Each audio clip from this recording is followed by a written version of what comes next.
Jeremy and Dan back with you here from Jimmy John's Field. There's a good look at your starting pitcher for the Unicorns, brought to you by Denso today. The 6'2", 215-pound, 23-year-old Luke Dawson. Yeah, we'll see. We'll see what Luke brings today in the starting role. You know, like we already talked about a little bit. He's got a good arm, and liked what we saw out of him just in a short relief situation the last time. He may not get past, once through the order today. If his role is just to put in 2 or 3 innings, then that's more of an opener, like you mentioned, and he may not need to diversify his repertoire too much if that's the situation. But if he's going to go a little bit longer, we'll see if he can mix in a changeup and keep these guys off balance a little bit more. And they're really unsure. Is this guy a starter? Is this guy a reliever at the professional level right now? They think he can do a little bit both. And talking to Luke about that, he says, I like, both roles. I mean, it has their perks. Obviously, a starter, you're only going every 5 days or a little bit more usually here in the USPBL. Right. The way the schedule's lined out this year. Reliever, it's a little bit like, I don't know when I'm going. Sure. I have to be ready any game, but they definitely have their own perks. And you talked to Jared Wright about that. He's like, as a starter, with a start where he didn't feel he did his best, especially early on in that game. You have to think about it. A position player goes out there, every game, quote unquote. Yep. And, they try to erase their last at bat or their last, 0 for 4 with 4 Ks. Not as much a possibility with a starter. Yeah, it can be a long week, potentially. Your Zach Hart Agency 3 men due up here in the first inning. Includes Garrett Keeber, Landon Barnes, and Josh Goulet. Will Johnson, Ross Haffey, Keandre Jones in the middle, Josh Wright, Jamal Howard, and Isaiah Cullum at the bottom of Paul Nickenbrugge's lineup here tonight.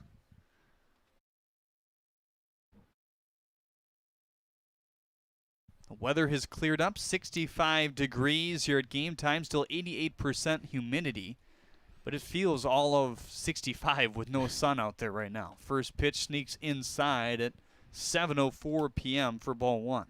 It's funny how that works. It's, certain times of year you feel 65 and you feel like going to the beach. And, now we feel 65 and we're shivering. I saw the Great Lakes were 50 degrees all of this week. Really? That was the predicted temperature. I went on Lake Superior, I don't know, maybe a month ago by now, and that felt pretty cold. Oh, I bet. and it was 80, 90 degrees outside, so right. I couldn't imagine dipping your toes in that right now. Here's the 1-1 to Garrett Keeber in there for strike 2 at 87. So for Dawson, it's the fastball that can touch 93. Probably more likely to see 89, 90 here today. Slider, changeup, and cutter.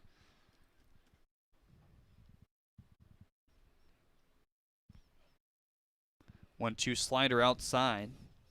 It had a nice break to it. He can get people out with that pitch, that's for sure. That's a pitch he feels pretty good about. Has refined it and improved that break. Has worked hard on bringing it out of the same arm slot and arm speed. And with that, the sharper movement has come and more swings and misses. So sure. That's not only, taking the hitter at a disadvantage when that happens in terms of them guessing what the pitch is from the arm angle. 3-2 quickly on Garrett Keeber here. He likes to work the count. Whittled on the ground first base side. That's Luska there for out number 1. Check the rest of the defensive alignment here for the Unicorns. And left is Derek Hurt. Center fielder is Coley Curry, Ashton Bardzell, and right here today, De La Cruz back at third base after 3 games in a row at second. Malik Blaze and Smith up the middle with Lusk at first, and Antonio Torres completing the battery here tonight. Landon Barnes still trying to get it going. 5 for 29 for a $172 average so far. His manager must believe in him. He's always got him somewhere at the top of the lineup, 2 spot, 3 spot. First pitch fouled off at 87.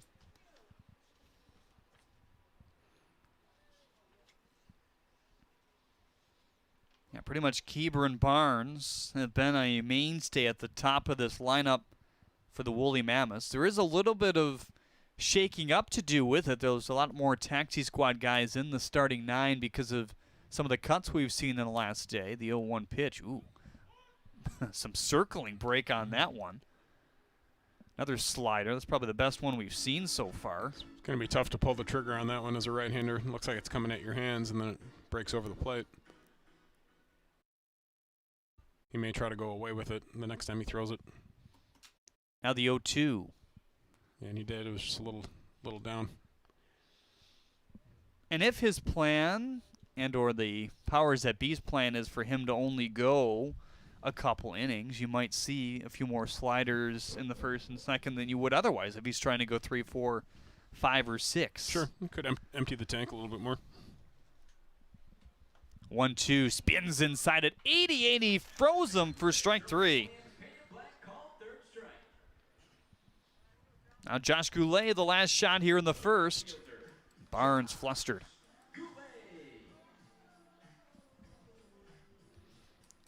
Goulet has floated around several rosters in his time on the taxi squad, and Dan mentioned it in the pregame show. The plan is to, continue to go with the taxi squad until we hit the very end of August and into September, and they want those kind of established rosters by September to create that pennant race type feel, notch up the competitiveness a little bit more for these guys.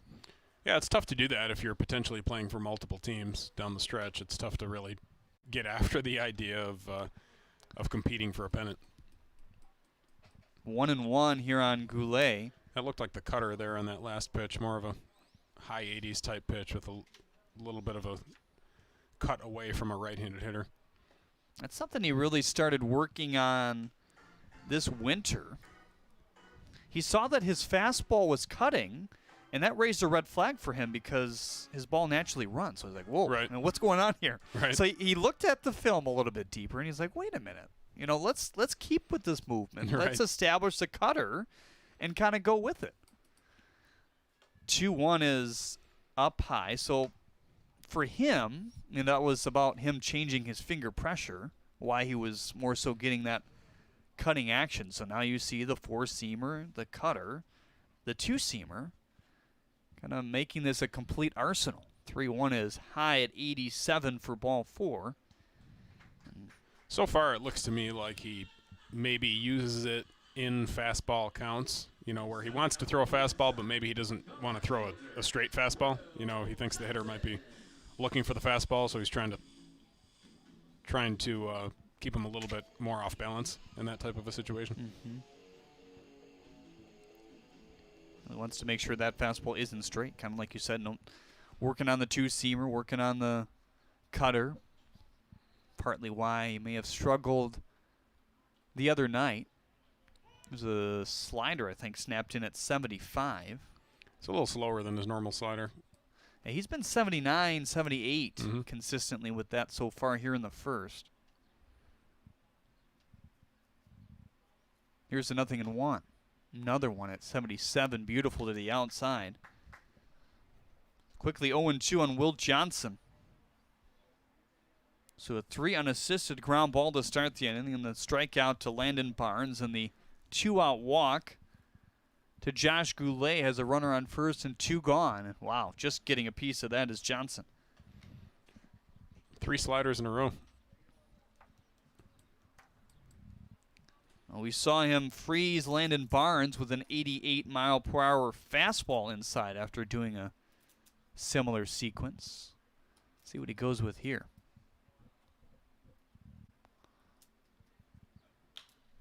Slider. Popped him up, though. Smith, along with Blaze, and it's Blaze behind the second base bag for out number 3. So the only blemish is the walk. Here with 2 outs in the first. More when we get back on the USPBL Network. We like to do it before we go out on the weekend. We do. We do it every week. Whether we need to or not. We did it today. It was really dirty. My parents do it every day. Hey, kiddo! Do it every day with the Unlimited Club, only at Jack's Car Wash. Protect your car from the hot summer sun, dust, dirt, and contaminants all summer long with the Jack's Unlimited Club. Join today, starting at just $21.99.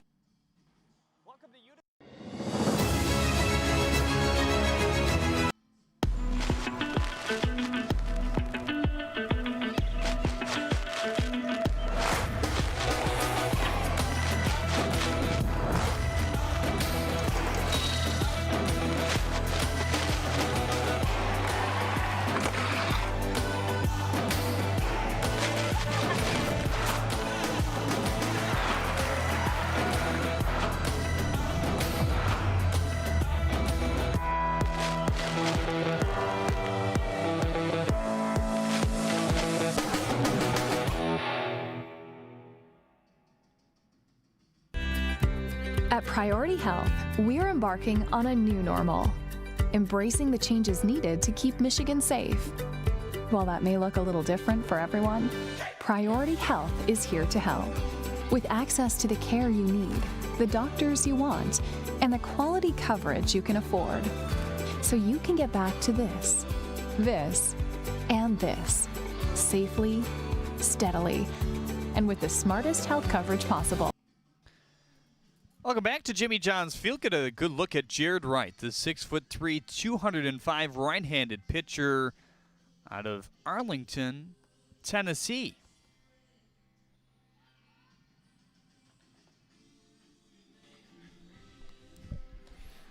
He's been a pretty dependable guy all season for these guys. You know, the last outing, a little bit of a blip on the radar maybe, but we'll see how he comes out in the first inning here.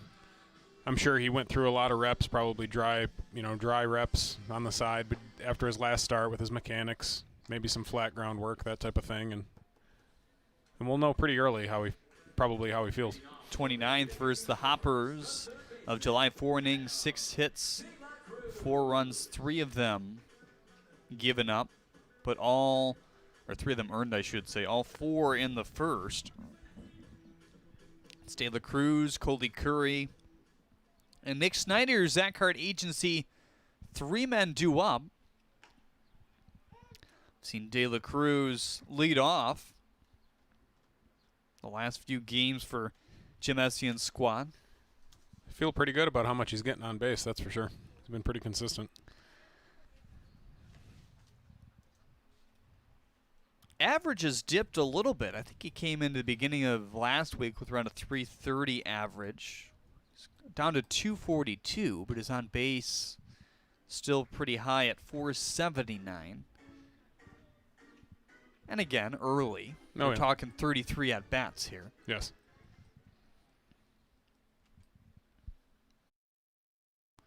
(2-1) kind of flubbed into left field. That's going to get down for a base hit. Didn't get all of it, but he got enough. Check the rest of the Mammoths defense now. It's Johnson in left, Howard in center, Goulet in right, Haffey at third base, Keeber at shortstop, Landon Barnes over at second, Jones at first, and Cullum behind the dish here today. Coley Curry. Him and De La Cruz have just kind of flip-flopped.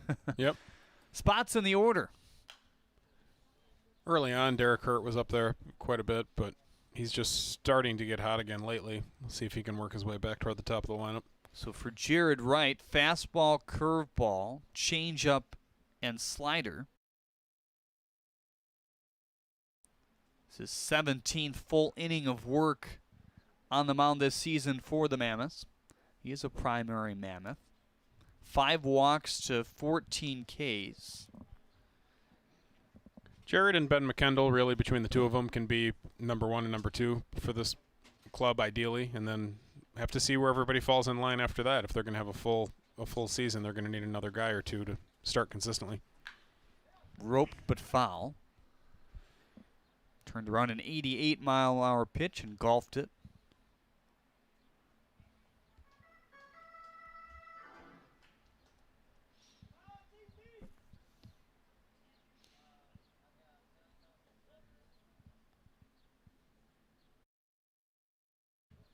So his tweaks from last game kind of caused him to open his lower half a little bit earlier than he would like and wasn't staying back, causing him to fly kind of over to first base. In an attempt to get that maximum, or at least try to get that maximum separation. Can you kind of dumb that down for people out there? Well, I think that with regard to the flying open, not all of your force is going toward home plate. Runner in motion, the 0-1, lined up the box. Wow. What a stab by Keeber, tags the bag over to first. You got to be kidding me. Wow, that's almost comical. I mean, it really, Utica didn't do anything wrong on that play, really. I mean, it was a hard hit ball with the guy on the move. The only thing that you can really do there as a hitter is to try to stay out of the middle, when you're making contact. And that is something that you try to do on a hit and run type situation.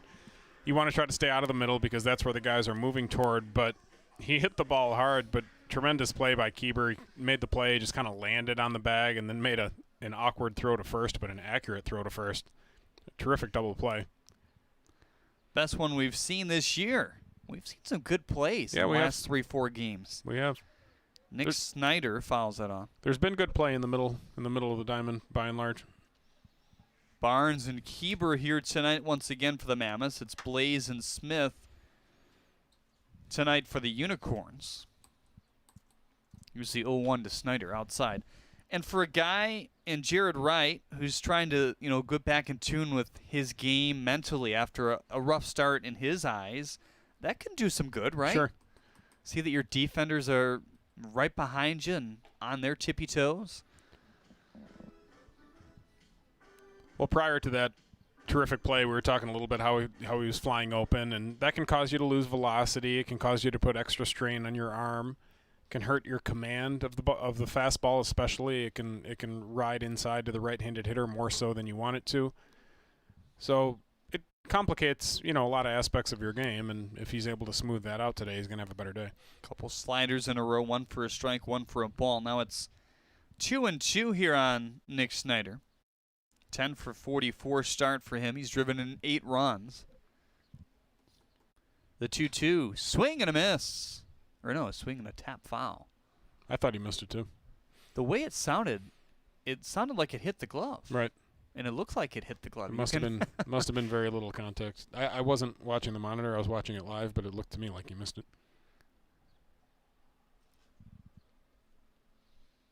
So he'll roll with the 2-2 again. There's a swing and a miss and a biting curveball. Jared Wright with a snappy first utilizes the double play that goes Keeber-Jones as Keeber fell in the bag and threw it in the sidearm fashion over to first. The old 6-3 double play. Right. Well, it's now time for Jimmy John's freaky fast Tell me it's trivia. about tacos. No, it's not. Oh, okay. It's a movie question. Which character is not a part of the Avengers? Oh, jeez. I think I'm going to go with Batman out of those choices. I believe the others are Avengers. Ding, ding, ding. All right. Okay. I'm going to credit that correct answer to Danny 3 and Blake. There you go. My 2 older boys get credit for them. Big Batman fans? They are superhero fans, more so than I was growing up. I was more of a sports guy all the way around and didn't really get into that stuff as much. And, they have some passing interest in sports, but they have more diverse interests, I think, than I did when I was their age. My little nephew, Albert, absolutely loves Batman. Is that right? I think that's some of the first words he said was Batman, Batman, Batman. Is that right? I want Batman. No kidding. He wears around only Batman clothes and talks only about Batman. You can get some USPBL merchandise by finding your way to uspbl.com/shop to purchase your favorite team gear today. Unicorns, Hoppers, Beavers, Mammoths, all that sweet gear that you see on screen, and a lot of the sweet gear you see these players wearing around Jimmy John's Field can be yours at an affordable price. Yeah, I would say the vast majority of the stuff that the players wear is also sold, which is a neat thing. That's not always the case in pro sports. Definitely the hats that you see on the field, the game hats, the gaiters, as we mentioned, a lot of cool stuff. Well, it's a whole new ball game at your Metro Detroit Chevy dealers. Right now, you can lease an all-new 2020 Chevy Equinox LT Forward for just $261 a month. Yes, just $261 a month. for 36 months. Put it in D and see why Chevy drives the Motor City. Visit ChevyDetroit.com. Ross Haffey, Keandre Jones, and Josh Wright, your Zach Hart agency three-men due up here in the second inning. Ross Haffey's collecting jerseys lately too, isn't he? Yeah, no doubt. And numbers. First pitch curveball at 75, in for strike one. Is that number 3 he has on today? He might be might be the biggest number 3 I've ever seen. 0-1 is outside at 88. So the first inning for Luke Dawson got the first 2 outs, then the 2-out walk to Josh Goulet. Coached Will Johnson to pop out to the shortstop. Otherwise good. Swing and a miss by Haffey. Pitched 19 pitches on the mound, and they're looking to go somewhere between 45 and 50 here today. So if he gets a quick second inning, we could see him go 2. Sure. Or 3, I beg your pardon.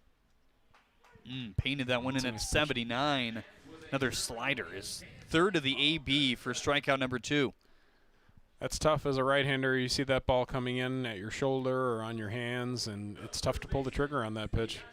If the pitcher could throw it there every time, he would. It's just that when you try to throw that ball on your arm side, sometimes it's going to back up on you. Sometimes you get on the side of it a little bit, and you could hit the batter and lose him. You know, you've got 2 strikes there. You don't want to hit a guy. But he made a nice pitch.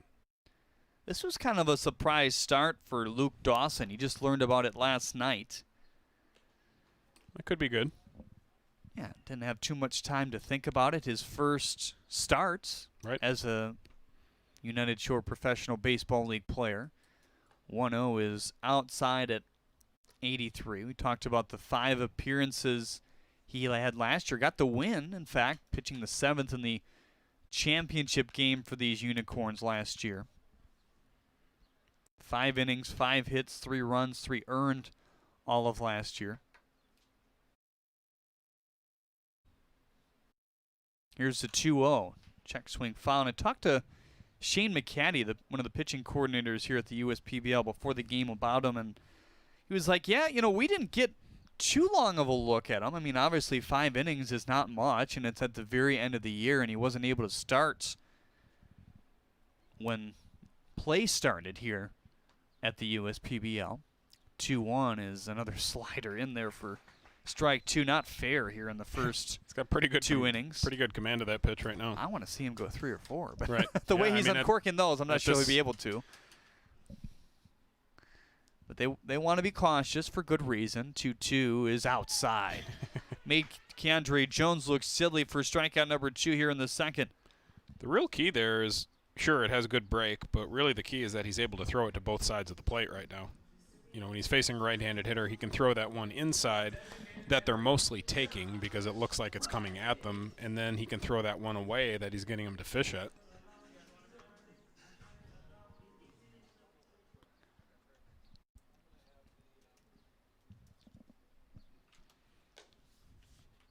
So Shane's like, we got to see him a few more outings. Usually after 2 appearances or starts, we run guys through that delivery value system created by Justin Orendup, the mathematical / scientific, whatever you want to call it, device / way of looking at a pitcher's delivery and, how it's going to last in terms of longevity in a game, longevity in a career. And they try to tweak guys according to that. This is just my own opinion, I guess, but I really see that thing as an economic tool. Absolutely. Going forward. Another slider at 74. Took a few miles per hour off and had Wright out in front that time. If he's able to do that and still throw a strike with it, that can be a weapon too. It's almost like 2 different pitches when it's at 74 and 79. In there for strike 3 at 77. He strikes out the side here in the second. Jeez. Welcome back to the USPBL, Mr. Dawson here. 4 strikeouts in total. Back with more after this on the USPBL Network. We really were fortunate to get out when we did. Losing our family photos, our wedding pictures, can't replace it. Can you imagine losing everything you've got? You realize that it's the little things in life that matter. Things that they thought were damaged and thrown away, all of a sudden they magically reappear. And you see the human spirit come back. It's our pictures. To be able to put you safely back in your home matters to us. People matter. People count. At Belfour, we're restoring more.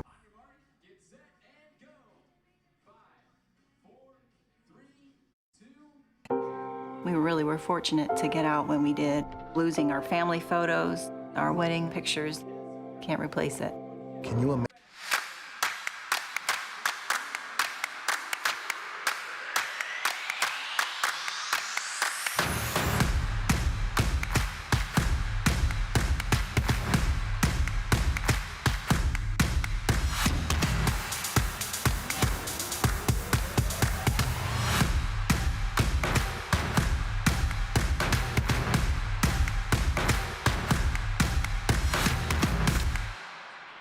Now, a reminder, you can comment on our stream on Facebook and YouTube. We've had quite a few people tune in and out as this game has started. We thank everybody for joining us here today.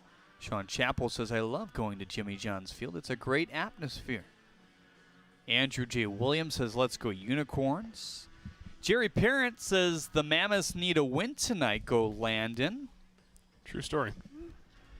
Mary Ernie says, let's go Antonio. We are on the high 90s here in Northern California. Relish it. Tim Ruthenberg says, that ball may have hit my car. Oh, boy. It's not good. Tony Wright, go Mammoths. Ryan Underwood says, hello, Jeremy. Hello, Ryan. How are you? Steve Parker with some kind words. Says he's the best. Says I am the best announcer in baseball. I don't know if that's true. Wow, you got some. There's some stiff competition out there. If that's. I don't know. If that's true. Mike Sparling says it's going to be 5-3 Unicorns today, entering into that contest. Kyle Porter says Nick Schneider is going yard today. Bet the house on it. Wow. There you go. He's certainly capable. Here's Frankie Luska. It's Luska, Bardzell, and Smith. Your Zach Hart agency, 3 men due up in the second. A couple guys with a pretty hot bat here between Luska and Bardzell. 0-1, little liner into the glove of Keeber. He's putting on a show in the first 2 innings. Keeber's just deciding to have a day defensively today.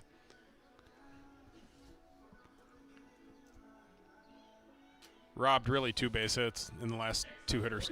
Coley Curry, when he was up in the first inning, sent a ground ball up the middle. The runner, De La Cruz, was in motion, so that meant that Keeber was going over to seal the bag. In the end, he was in perfect position. A little half slide, stepped on the second base bag, threw it sidearm over to first base, and that's how you have your conventional, quote-unquote, 6-3 double play for the second out in the first. Here's the 0-1 to Ashton Bardzell. Liner to center. Howard is on it for out number 2. And, of course, ironically, you start the runner there partially for the purpose of staying out of the double play. Correct. And really, had they not started the runner, if the swing was the same, that would have been a base hit. Of course, you never know for sure. Jalen Smith, another guy off the taxi squad, hitting .220 and 41 at-bats thus far. Has walked some as well, 6 walks to 10 Ks. Good swing in the first pitch. Fly ball to right center field. Howard seeing the ball very well here early on, and that's a 1-2-3 breeze for Jared Wright. Looked very good establishing the strike zone early to hitters, and that's exactly what he wanted to do here tonight. Very efficient inning. Well, we got a big-time prize on the line here today. There's a car on the line here today. Register for a chance to win a Chevrolet Colorado. Visit florandecor.com/Novi Pro to register for a chance to win. And we'll be sharing that link on the Facebook and YouTube chat on our broadcast. That's big-time stakes, Dan. I like that. Are we disqualified from this? I could use one. My lease is up. Mine has actually been up for several months, and they've been during these COVID times. They've been a little flexible with the lease terms. Okay. I think I was originally due in March. Really? Yeah.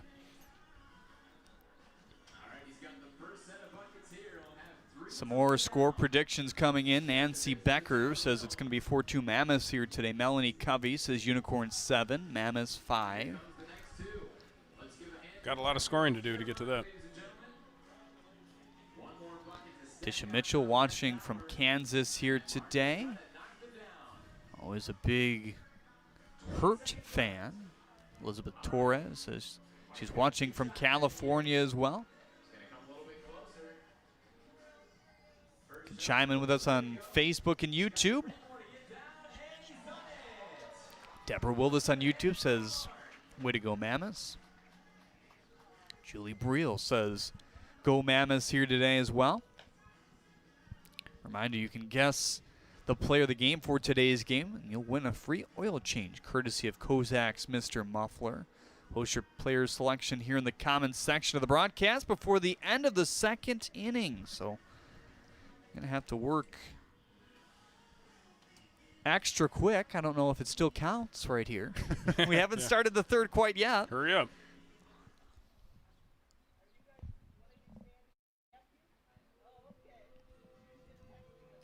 Jamal Howard, Isaiah Cullum, and Garrett Keeber, your Zach Hart agency. 3 men due up here. It's 8-9-1 in the Woolly Mammoths order. They got to be worrying to face Luke Dawson after what we saw in the second inning. That slider was on point. First pitch cutter, I think, in for strike one. So Dawson with 33 pitches. They want him to go 40-45 here today, so I'm sure they'd love him to get through this third inning of play. The appeal says he did not go on that swing. 1-1. Jamal Howard, 4 for 22 on the young season so far. They're just not seeing it well out of the arm, period, as that fastball was by Howard. He's commanding both sides of the plate, and they're having trouble recognizing the different looks. To De La Cruz. For out number 1 quickly here. He's retired 5 straight going back to the end of the first inning. De La Cruz back over at third base. I asked him before the game today about his shift to second, and he said, hey, you know, I can play anywhere. I'm pretty versatile. I played a lot of outfield in high school, was moved to the infield right away in his collegiate debut, but he's comfortable and says he has a lot of respect and really likes playing for Jim Essien. Yeah, these guys are happy to be in the lineup every day. A slider that didn't break comparative to the other ones he's uncorked so far here today. Now the 1-0.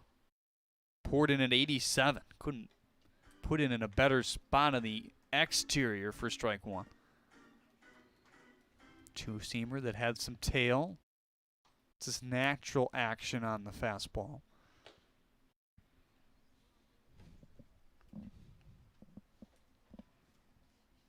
Hasn't quite hit 90 today, I don't believe.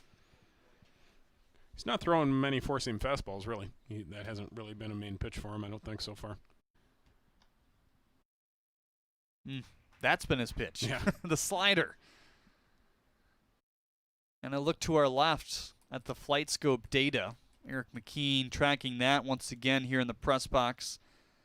All these sliders nearing 2,500 rotations per minute in terms of spin rate, which is right around the major league average for a breaking ball. 3-2 now on Isaiah Cullum. Second full count that these batters have faced. Got Keeber to ground out on one back in the first. Here it is. Slider that remained inside, and apparently it was not 3-2. No, it was. Yeah, I think he didn't know it either. So Cullum will coax a walk, his third of the year. Wasn't his best slider there. That one backed up on him a little bit.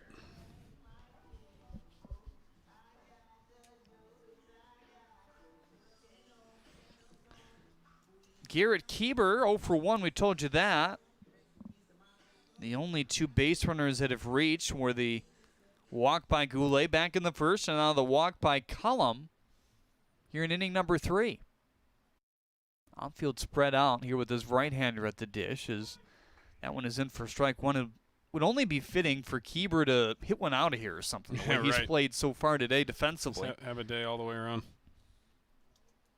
He's not had a home run so far this year. Came in with a .286 average.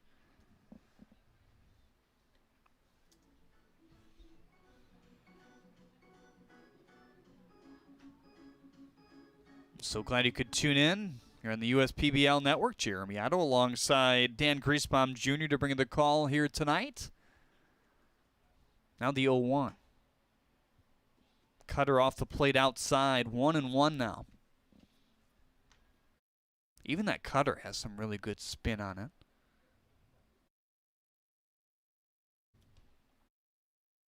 But you could see why, if you're not used to throwing it, it would raise a red flag. Oh, you're like, sure. where did this come from?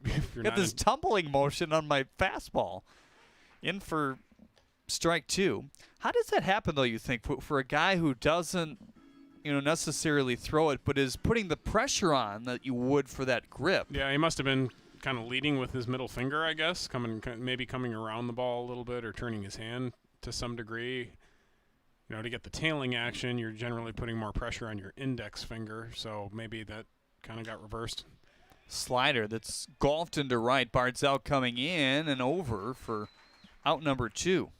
Cullum had to squeak back to first base. He was getting far off that bag there. Here comes Landon Barnes trying to turn around his 0-for-1 day. Struck out looking back in the first. I'd be interested to know if he's gripping those pitches differently as well. If he's gripping his cutter differently than he is his two-seamer, or if it's just a matter of turning his hand a certain way, putting pressure on different fingers. The slider usually is more of a, an action with your wrist more so. Austin Dakar is tuning up, and maybe Jim Estienne just checking, hey, you good? Could be his last inning either way, probably. 48 pitches thus far for Dawson. And this is probably right around the maximum. Maybe Jim said, hey, this is your last batter, so finish him off. He's going to throw him 3 sliders in a row now. Boom, boom, boom. Yep. Empty the tank.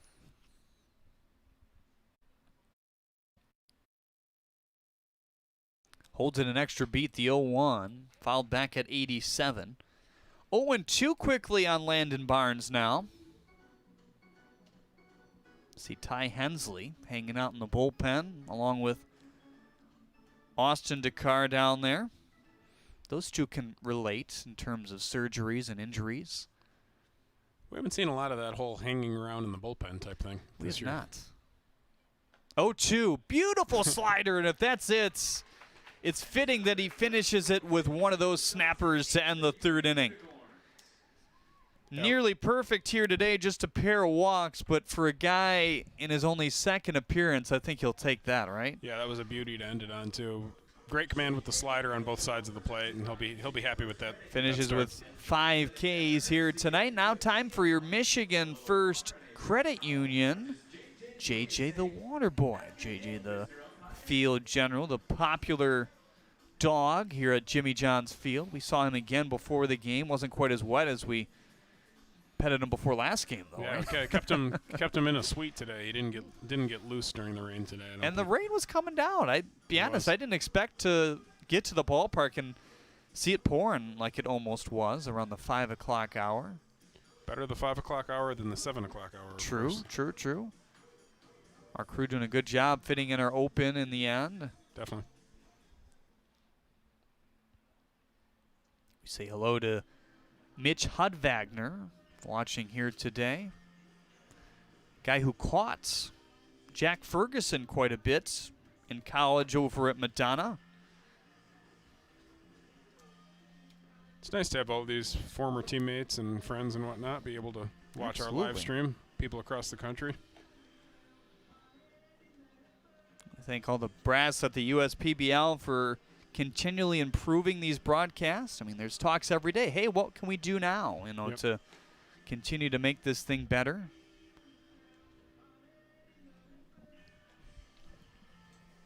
Your Zach Hart Agency 3 men due up against Jared Wright. 7, 8, 9 in the order for the Unicorns. It's Derek Hurt, Malik Blaze, and Antonio Torres. And the way Hurt's swinging the bat, hey, he's a solid number 7 pickup for this Unicorns lineup, huh? Yeah, I listed him as one of my keys to the game today, so we'll take a good look at this here. If he can continue to provide a spark for the Unicorns, despite the fact that they're in first place, they have been in need of a spark offensively, and he is that type of player that could give them that. All it took is to be around your birthday, a few days before, the day of, right, a few days after, and then the whole season. And then you're hitting 300 and hitting a couple bombs. His season could turn on that collision with the umpire. True. Wouldn't that be interesting?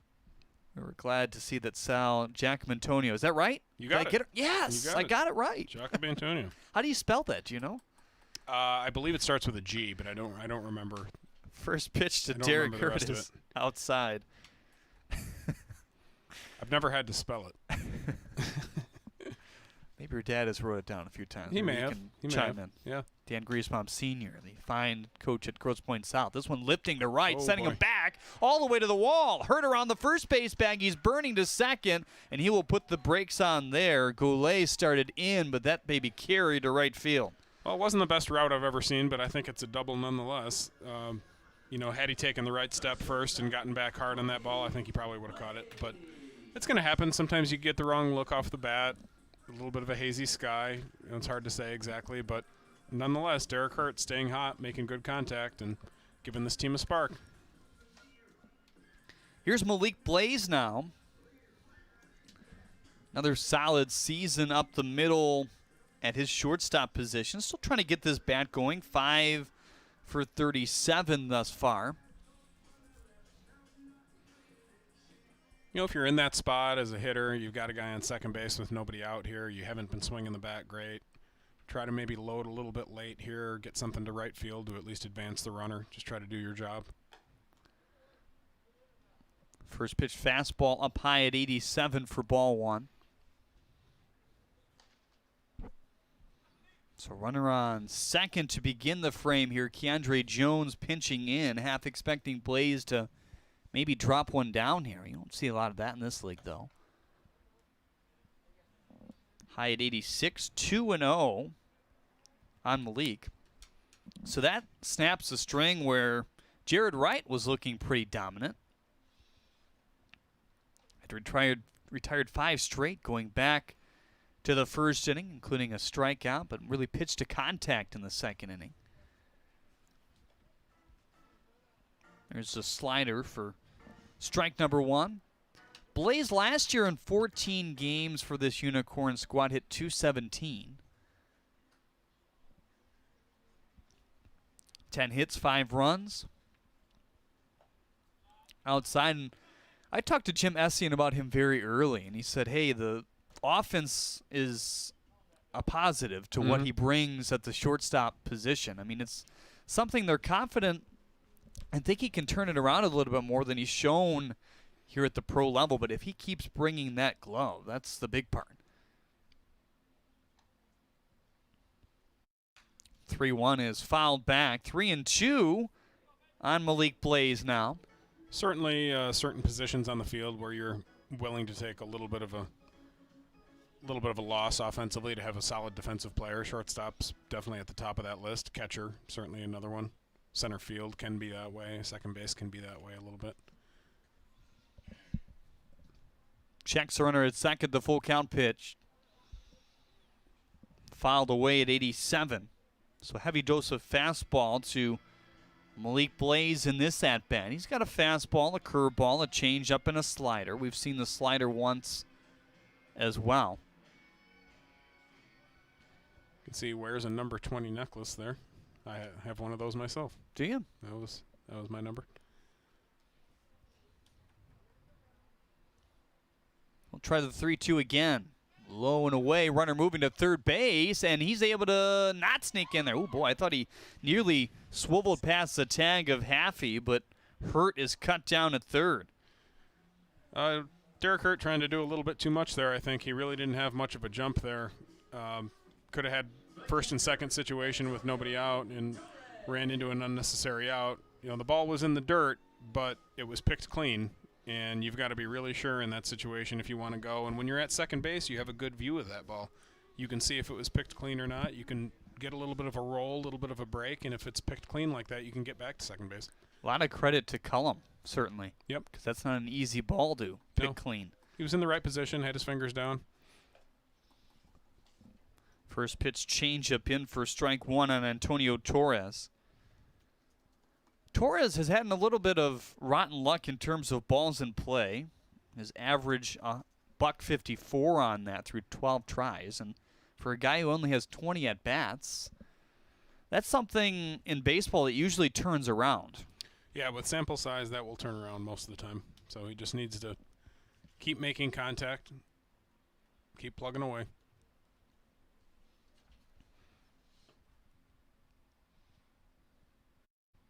Here's the 0-1, foul back. And when you talk about Jared Wright, we saw the leadoff single back in the first by Adam De La Cruz, cut down by the outstanding double play turn by Keeber.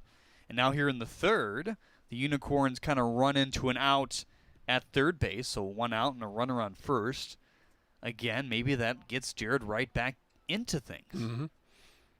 You think, oh no, runner in scoring position to start the inning off a hard hit ball, and then just like that, the other team makes a mistake. He delivers one outside at 88, not able to chase that one as Torres. Yeah, if your defense can buy you out of a mistake or two, it can make all the difference in a start, especially early on in the game. Adam De La Cruz, your Zach Hart agency man on deck here. Now the 1-2. Low and in, buried it at 81.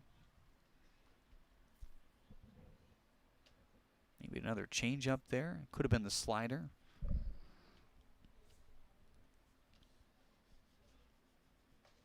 May run in this situation too if they want to force the issue a little bit. 2-2 count. Good ball to run on a lot of times. Blaze, good lead over there. Does take off. Swing and a miss. Good throw down to second. A little high. Good tag potentially, but no. Good slide. Slides away. So there's a TCF Bank stolen base as Keeber just couldn't slap it down. He knew the throw beat him, and he had his left hand, the one with that mitt on. He had that forward first and decided to pull it back and reach with his right instead, and he ended up getting around the tag. Pretty smart, pretty athletic play, really. Could have been the old strike him out, throw him out to end the inning. But it didn't quite work out that way for Wright. Adam De La Cruz 1 for 1 today with a single back in the first.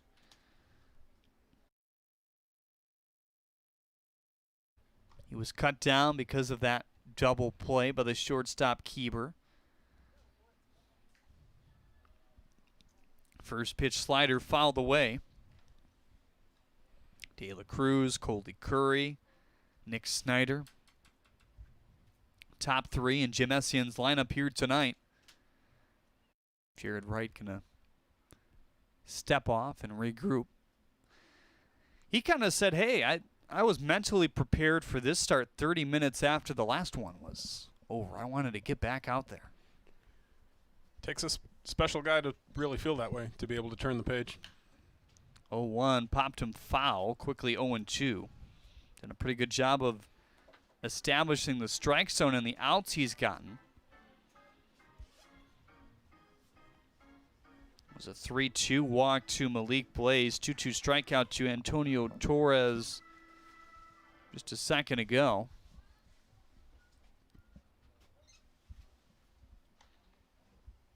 Spread out infield with the runner on second and 2 outs. Trying to cover as much ground as they can against De La Cruz, who can spray it in numerous areas on the field. Off speed in the dirt. Good eye by Adam. Column having a nice day behind the plate so far. Smothered a few balls. Had that key assist at third base. This is a curveball. We haven't seen a whole lot out of that today.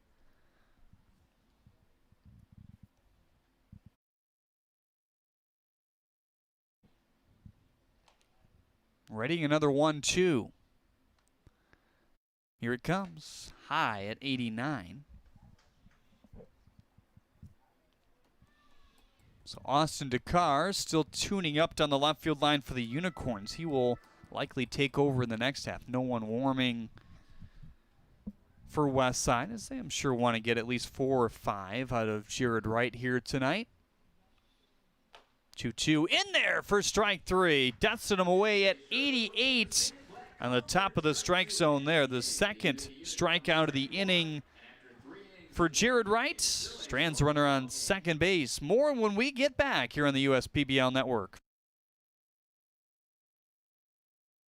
The Chevy Trax from your Metro Detroit Chevy dealers has a sporty, compact design that makes it the perfect SUV for everywhere you like to roll. Lease a 2020 Trax LT front-wheel drive for just $222 a month.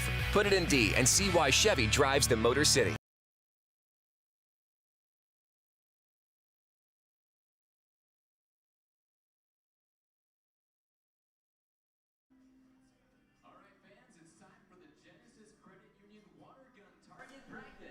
Welcome back, everyone, to Jimmy John's Field in Utica, Michigan.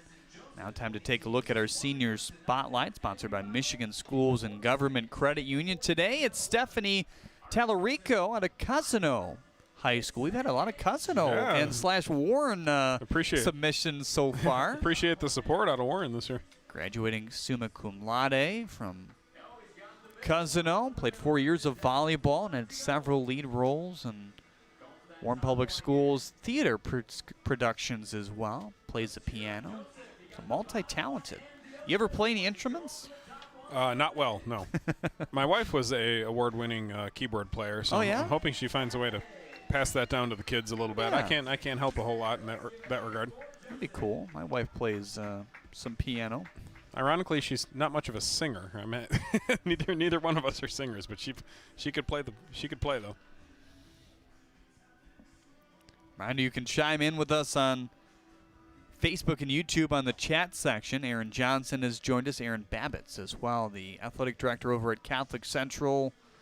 I'm sure he's working hard to try to get things back in play in the Catholic League and over in Novi. There's a lot of intricacies that are going to happen whenever sports do start up anywhere. It's really interesting to think about how that could work out. I mean, I know every school system's not exactly the same right now. I know, I'm from Grosse Pointe Schools, as you know, and they're starting with virtual learning only, online only at the beginning of the year at least.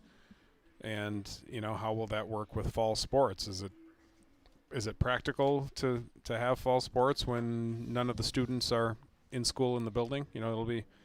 That's just one of many examples out there, but it'll be an interesting follow. I know the place like Catholic Central, it won't feel like the same experience without a football season, that's for sure. Or without in-person classes. Sure. That's a lot of what the private school feel, if you will, is the camaraderie. I'm sure it is. Josh Goulet, Will Johnson, Ross Halfier, Zach Hart Agency, 3 men due up here in the 4th inning. Goulet back in the first walked, but Luke Dawson at that time was able to get out of it. The Hoffman Dental pitching change. Austin Dakar on the bump here for the Utica Unicorns.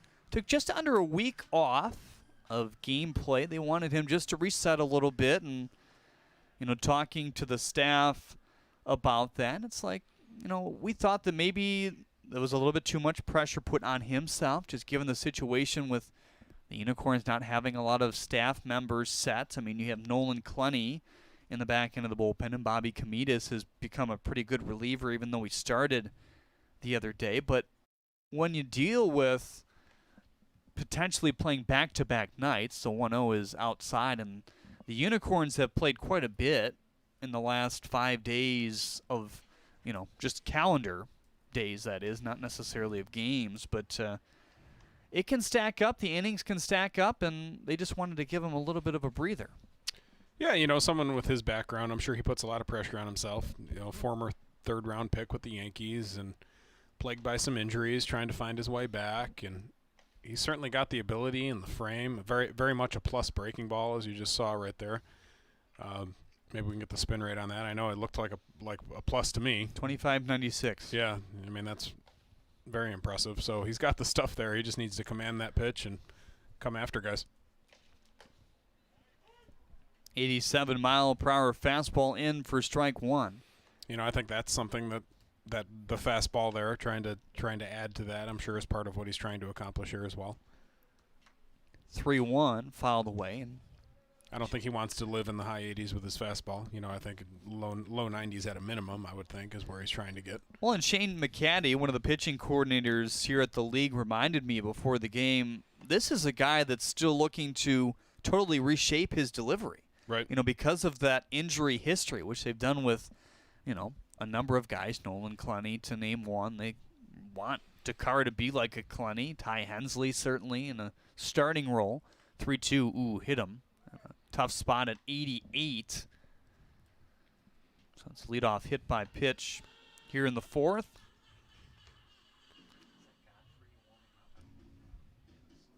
Next up for Westside, the left fielder, Will Johnson. Will Johnson, 0 for 1 today. Pop out to shortstop as they make sure that Josh Goulet is okay down there. So arm slot looks a little bit inconsistent with his fastball thus far. Breaking balls look pretty good, but see if he can settle in fastball-wise here going forward. High and tight at 85.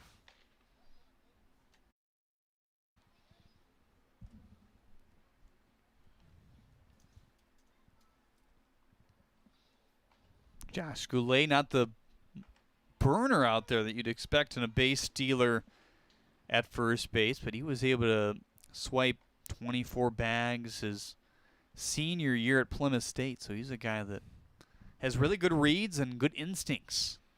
It's funny how often that happens. I remember playing with a guy who was our leadoff hitter who was average speed at best, maybe below average, and he averaged more than a steal per game. About half of them were third base too, and that's just all about getting reads and going at the right time. There he is. Here's the 2-1 up high. 27 steals his freshman year. 27 again his sophomore. 20 his junior year, and 24 his senior year. And I talked about his, average going down, if you will, as the season went on, or his career went on. 3-1 is on the corner for strike two, and his college skipper, and he just said, hey, look, they're paying attention to me a little bit more, certainly, on the league level, because he was viewed as one of the best base stealers in Division III. I mean, that's... And when you get that tag on you, right. in a small school scenario where everybody knows everybody,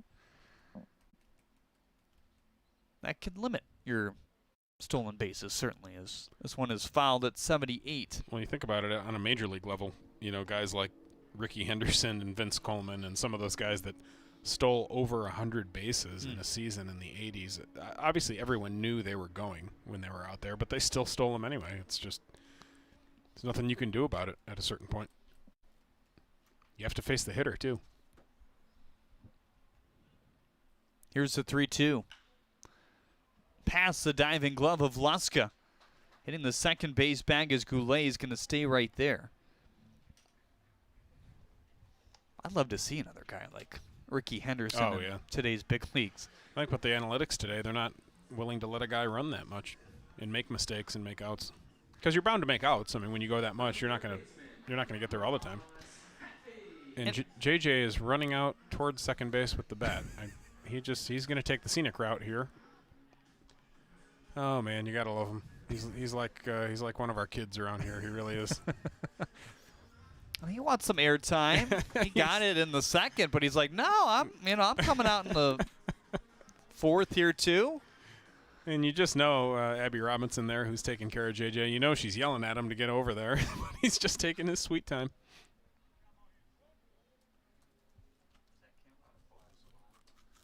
Ross Haffey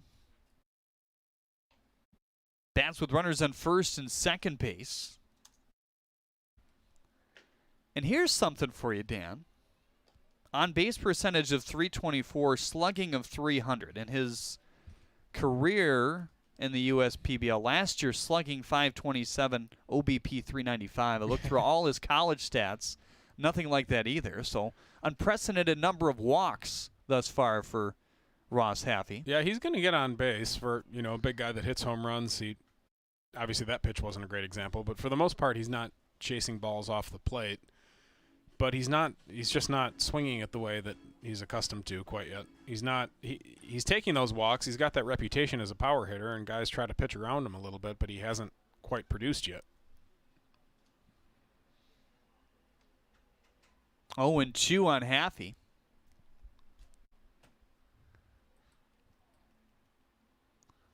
The pitch is outside. Keandre Jones, your Zach Hart agency man on deck. Josh Wright following. This part of the lineup struck out. All of them did in the second inning against Luke Dawson. Had that slider working well to his advantage.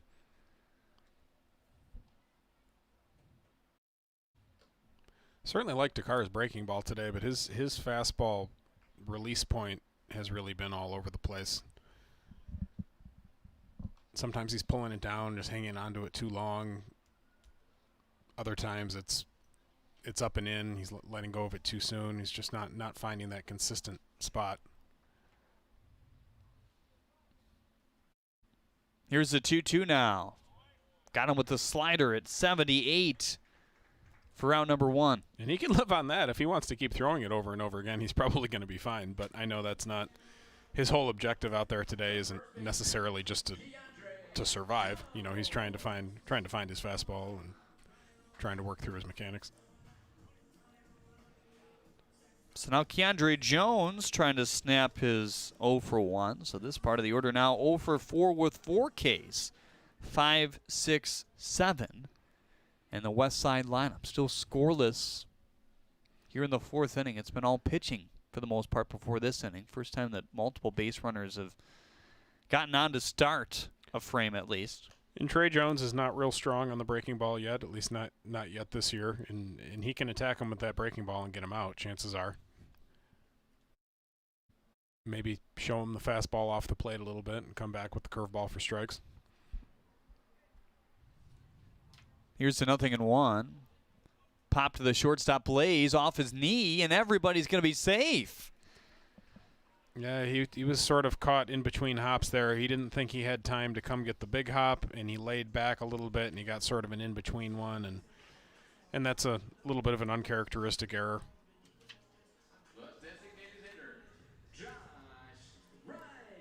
So Josh Wright trying to take advantage of this bases loaded situation with just 1 out. You're in a scoreless game in the 4th.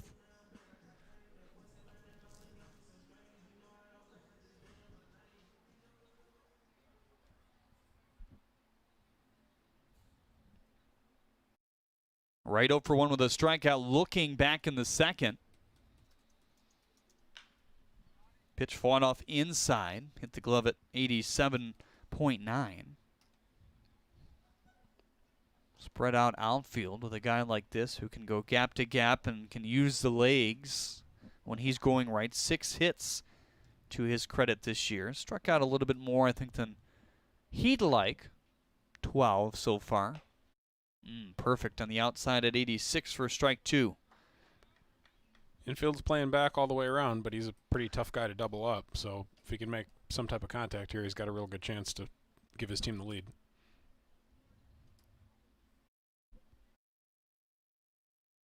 Here's the 0-2 now. Curved ball remained high, didn't break as he wanted it to there. So 1-2 on Josh Wright.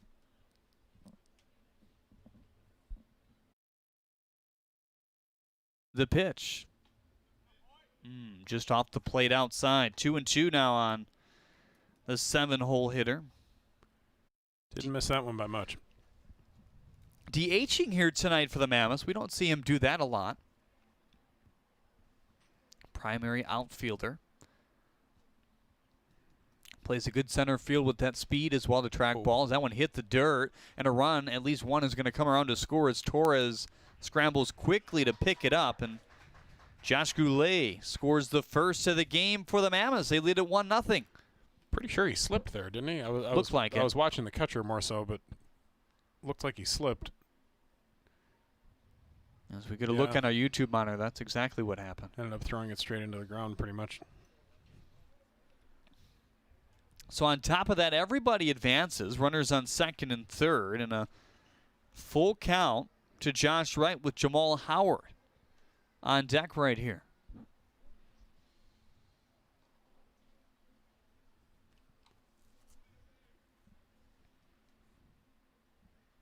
Will Johnson now your lead runner. Payoff pitch. Swing and a miss. 79 poured in with the curveball for strikeout and out number 2 here in the fourth. That pitch is there. He's got that one. He's just got to find a way to work through something else. Maybe he should try a splitter a little bit just to give another look. I don't think he's thrown that yet, or if he has, I may have missed it, but his breaking ball is there. He's just got to find a way to command his fastball a little bit. Here's Jamal Howard now. Ground out went 5-3 for the first out of the third.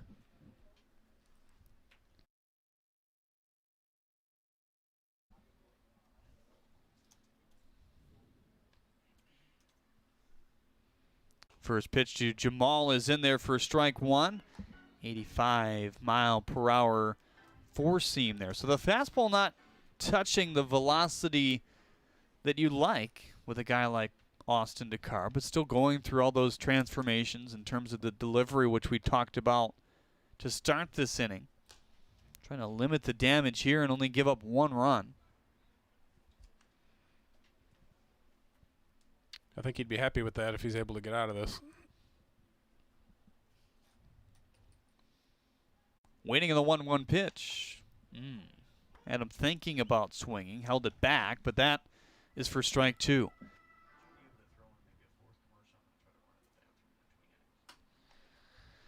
1-2. I would sit curveball here if I'm Jamal Howard. Yeah, that's a good spot to be, I think. That's the pitch it was. They appeal, and he did not go. Austin Dakar wanted that one to get out of the frame unscathed. Jim Meyer on Facebook says we need a puppy cam on the bat dog. That'd be cool. There's an idea.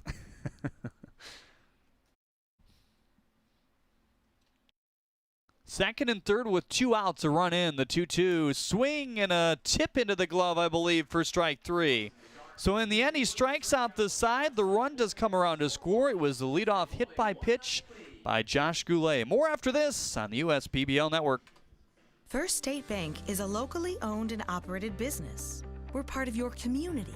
At fsbcares.com, you'll find ways that we're making a difference by featuring locally owned and operated businesses, providing access to helpful financial resources, and engaging with community.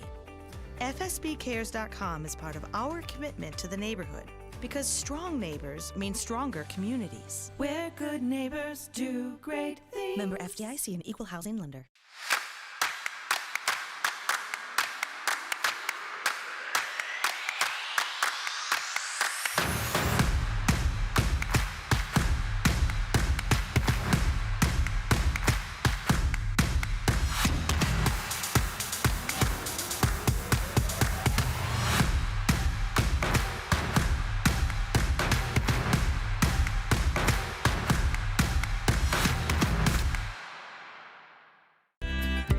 At Priority Health, we're embarking on a new normal, embracing the changes needed to keep Michigan safe. While that may look a little different for everyone, Priority Health is here to help. With access to the care you need, the doctors you want, and the quality coverage you can afford. So you can get back to this, and this, safely, steadily, and with the smartest health coverage possible. The Weingarts family is honored to be celebrating 75 years of helping families like yours with your lawn equipment needs. While the equipment has changed, our grandfather's founding values and commitment to quality still drive our business. We carry top brands like Exmark, Toro, Honda, Cub Cadet, and more. See the full lineup at Weingarts.com. Whether it's new equipment, parts, or service, we work to earn your trust in each of our 6 locations. From our family to yours, thank you for letting us serve you. Weingarts, Everything from lawn to snow. Good job by Austin Dakar to limit the damage there, Dan. He did. He relied on his curveball there to get himself out of that. That pitch was there, but he's got some work to do. The fastball was not there either from a velocity or a command standpoint. Coley Curry going to pop fly this one into right. Howard under it for his third catch of the night. Light rain falling now at Jimmy John's Field. Hasn't been an issue really since the start.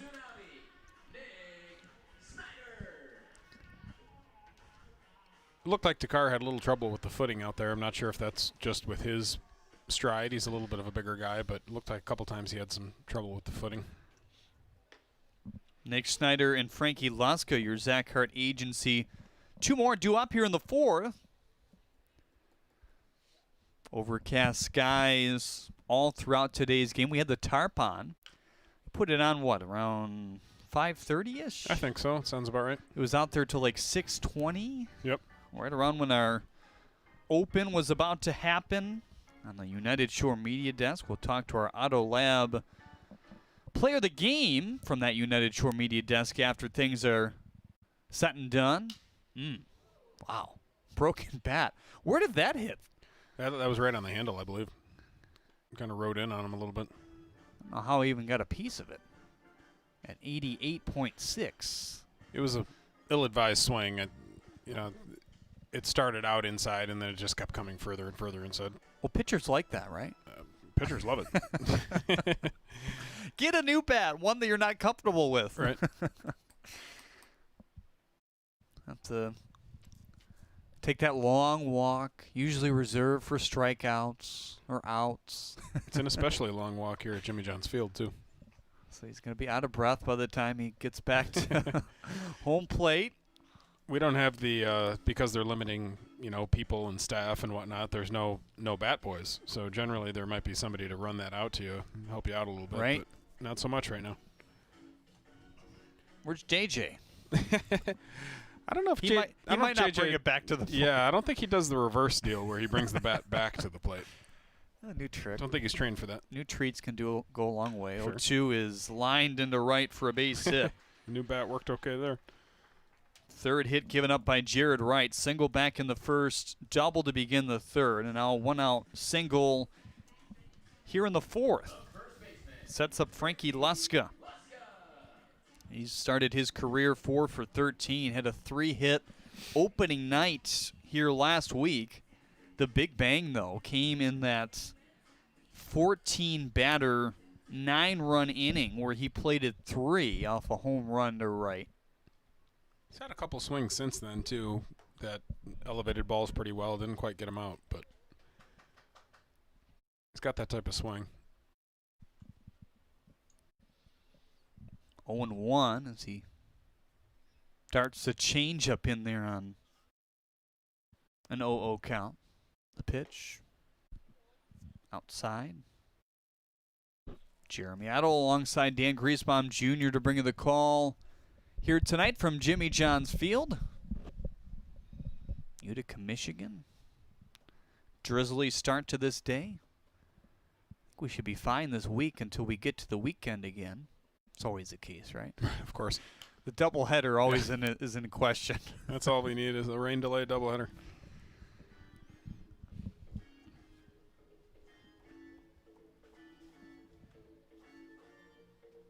Ashton Bardzell on deck. He's 0 for 1.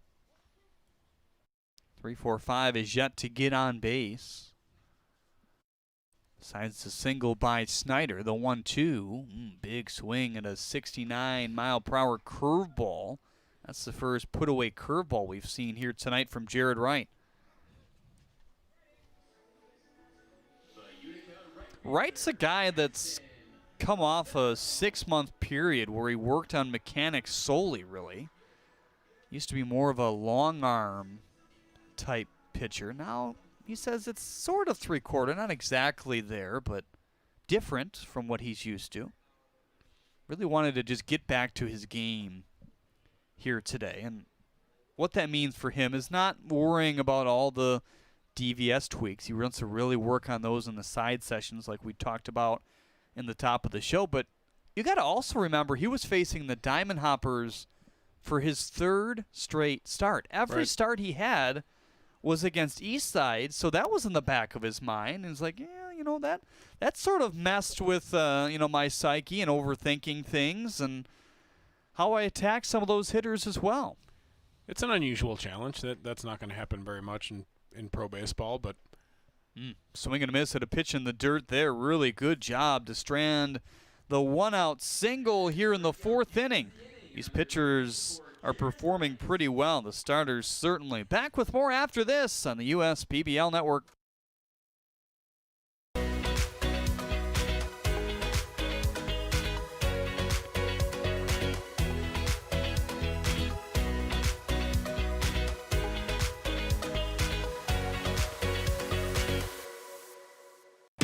Order Jimmy John's and we'll bring it to your car door. Leave it at your front door or have it ready for you at our drive-thru. Just use jimmyjohns.com or our app to tell us what sandwiches, drinks, chips, and cookies you're hungry for. When you want it and how you want it. We're ready. The Chevy Trax from your Metro Detroit Chevy dealers has a sporty, compact design that makes it the perfect SUV for everywhere you like to roll. Lease a 2020 Trax LT front-wheel drive for just $222 a month. Put it in D and see why Chevy drives the Motor City. Now time for the family of the game, presented by Huntington Bank. Take a look at this fine group here today. Jason, Michelle, Alexander, and Emma Clancy from Macomb Township. So good-looking family there. Thanks for submitting that picture. Looks like it was professionally done. Yeah, some of the fans huddled up today. The rain gear pulled out. The drizzle has been a constant. A lot of them had a huddle under the overhang and the grandstands area as this one began. We were a little surprised how much rain we saw early on in this one.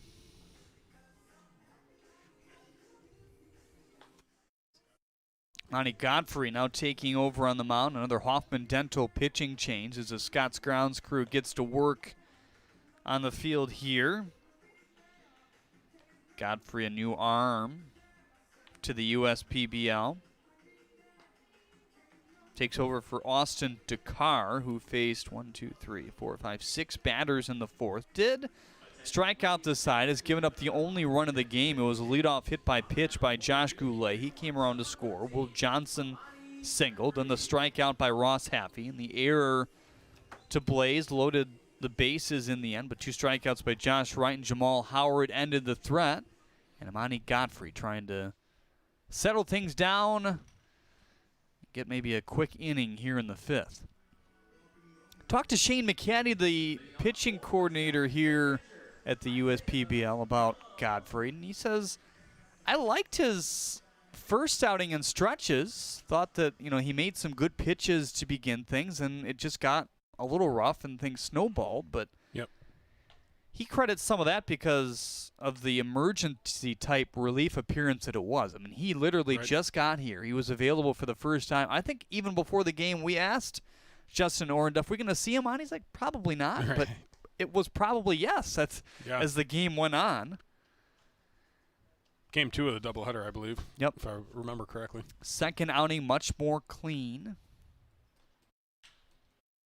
Breaking ball lifted to right. Bardzell is there for out number 1. Now back to the top of the order, and Garrett Keeber, he's 0 for 2 thus far. Has flashed the leather a couple times, though, at his shortstop position.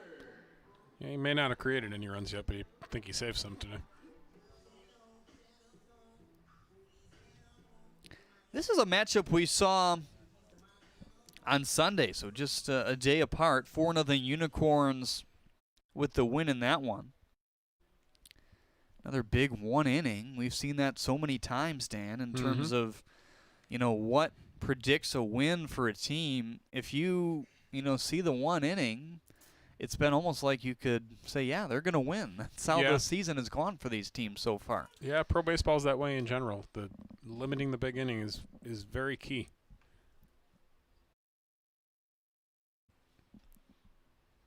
Sounds simple enough, but major way to do that is throwing strikes and not making errors. I mean, it sounds basic, but that's the number one way to make sure an inning's not going to snowball on you. If you give a team extra outs, that's trouble. And if you give them a free pass, that's going to be trouble. Straight up infield, straight up outfield. And a 1-2 count with 1 out here in the 5th. The pitch from Godfrey hits the zone at 90 for ball 2. It's got some zing on it.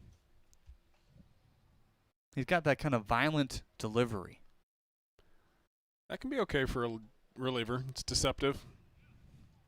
How so as a hitter? You know, it's when you see all that movement, all that arms and legs coming at you, you gear up for a fastball, and you don't always get the fastball. So if he's able to pull the string on you with a changeup or throw his breaking ball, it can be very deceptive. Breaking ball there at 78, leaping just off the webbing of Smith for a base hit. That would have been quite the play. He's trying to play a Keeber. Yeah, he's trying to give it back to him right there.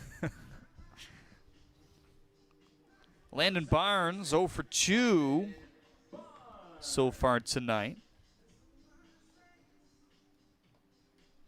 Barnes, another one of those guys from the California League. We've seen a lot of those players come over between Von Joshua and Paul Noce, and yes, and we know we've talked about this throughout several broadcasts so far. First pitch to Barnes is a swing and a miss. Yes, these managers want to win, and they'll manage to win to some extent. Not a lot of managing going on earlier in the season. I think we're seeing a little bit more as it goes on, but they're also here to develop players. So each guy has a different role outside of, managing the Mammoths and the Beavers and the Hoppers and the Unicorns. So it's also about developing these guys and bringing in, good bodies overall to increase competition. Yeah, there's a great opportunity for that this year, too. There's just not much minor league baseball going on across the country, and there's a lot of good ball players out there looking for a place to play. We're going to see nearly 13 new players cycle in starting pretty soon. Unsure exactly when. 01 is fouled off. If it was normal times, we could have potentially seen them probably as early as tomorrow, maybe even tonight, depending on how ready those guys were / where they wanted to place them. But given that you have to test and test to make sure that these guys, this new pool of guys isn't necessarily infecting what's already here and or, society. Got to get into the bubble. Yes. Got to get into the bubble, so to speak. 0-2 spinning its way in for ball 1. So they'll do that. And will we see any of those guys this week? It's hard to say. But a lot of that testing is internal for the most part, so that helps.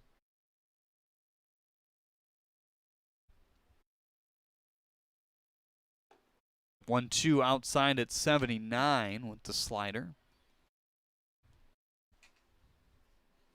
That rain falling at a little bit larger clip now as you see it all around Landon Barnes. Run around first with 1 out here in the 5th. He's moving on the ground shortstop side, and Blaze can't snare it. In the bag at second base is Barnes. It helps to be in stride, trying to steal that base, and he goes first to third. Blaze tried to nearly do a Keeber impression there. He wasn't. I don't believe he was going to cover the bag there. I think Smith had the bag, so he wasn't moving toward the bag. Had he been moving toward the bag, I think that would have been a double play ball.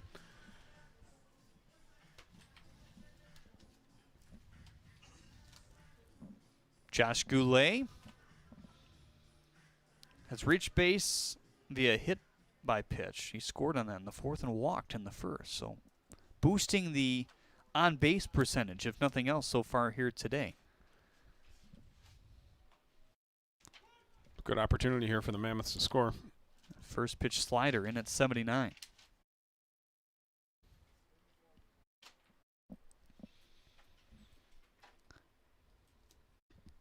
Goulet had more of a level swing going into college. They quickly converted him to more of an uppercut. Saw his power numbers increase with that as well. Went from just 3 home runs combined his first 3 years to 13 his senior year with 16 doubles. 0-2 popped him up. This one down the first baseline. Luska staring straight into the rain and clouds. That's not easy, right? Yeah, definitely not. You want to make sure you get behind that ball a little bit. It's always easier to step into it, come into it a little bit than it is to go back.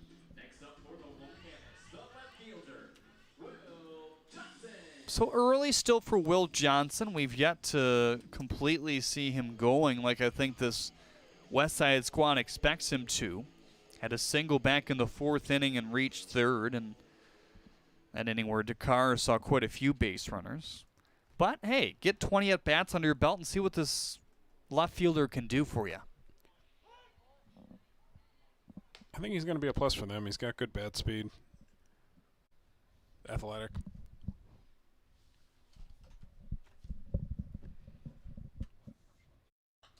Oh, 0-1 is fouled back. Godfrey starting to locate his slider a little bit better, both in and away. He's getting those swings and misses. He's getting balls that are fouled back. Having trouble squaring that pitch up.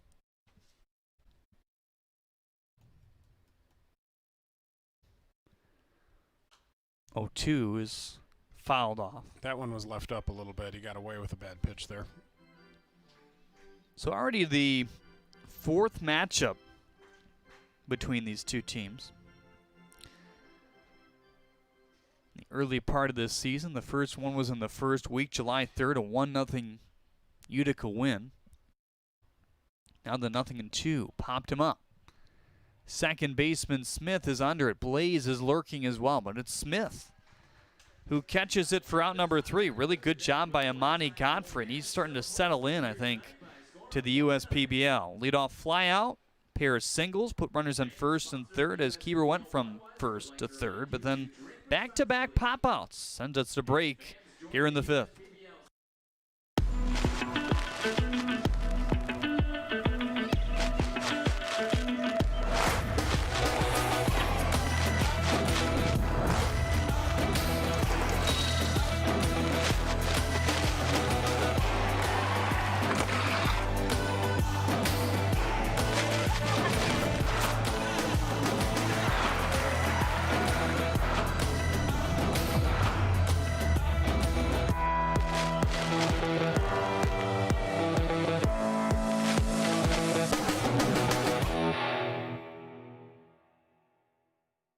Detroit Mercy really models a value-based education. They focus a lot on service, which provides so many different experiences and opportunities that allows us to tie in everything we learn, how to apply that outside of the class. There are a number of different programs that we're a part of to help bring the community back and revitalize the city of Detroit.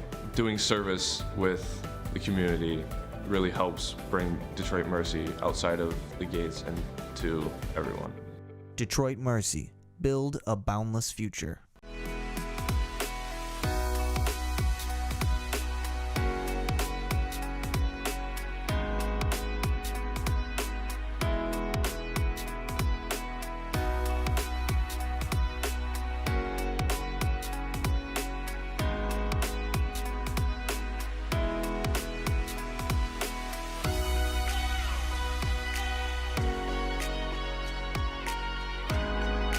Throughout your life, from big moments to ones well-earned, we're your financial guardian angel.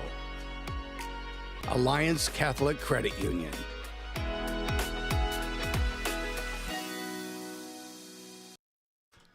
"50 pitches for that man through 4 innings. Maybe a little higher than he would like, but not too bad considering he's got 5 strikeouts. Yeah, that's not bad. Like you said, if you can get a strikeout per inning and stay somewhere in that range, that's pretty good.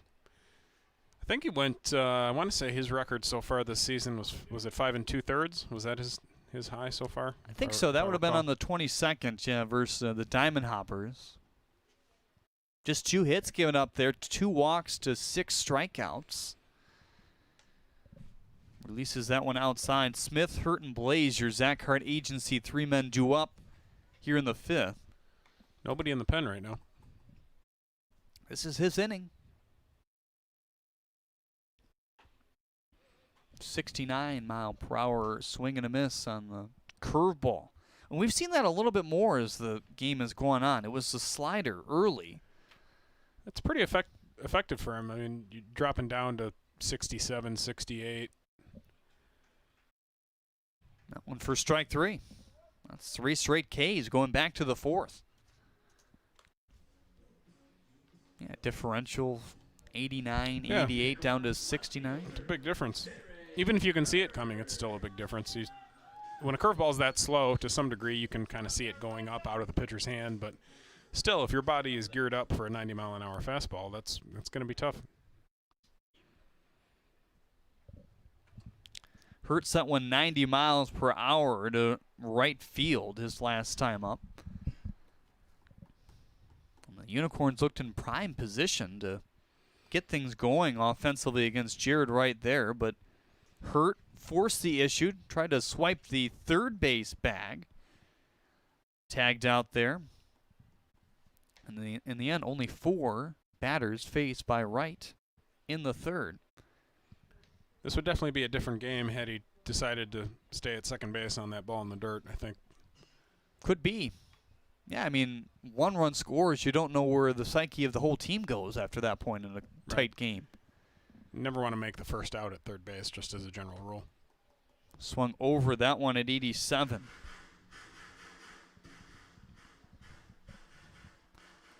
There's Don Goodson. That's great to see. Yeah, that'll be good to see him come in. They said he's had some dynamic bullpens the last couple times out. Pulled the string at 72 on the curve that time. Some good break on that. 2-2 on Derek Hurt now. Wright looks locked in. He's ready to fire the pitch. Right back at him. Lally pops it to Jones for out number 2. Chase that ball up a little bit.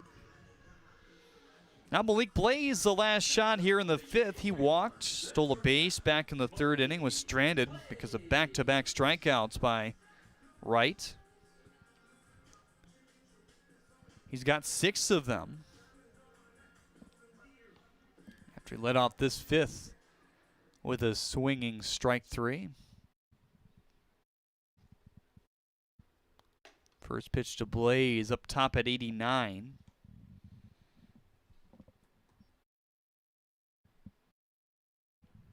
We could see him go the distance tonight if he keeps that pitch count in order. 1-0 fly ball. Going to reach Howard in center. And the targets of these Unicorns bats thus far, and he's caught every opportunity granted to him thus far. Another 1-2-3 inning here for Jared Wright, his second of the game, and the third time he's faced the minimum so far tonight as well. Back with more after this on the USPBL Network.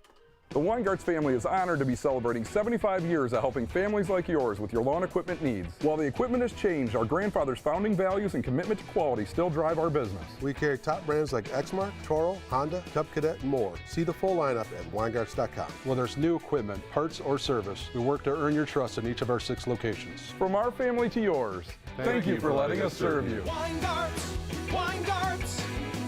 everything from lawn to snow.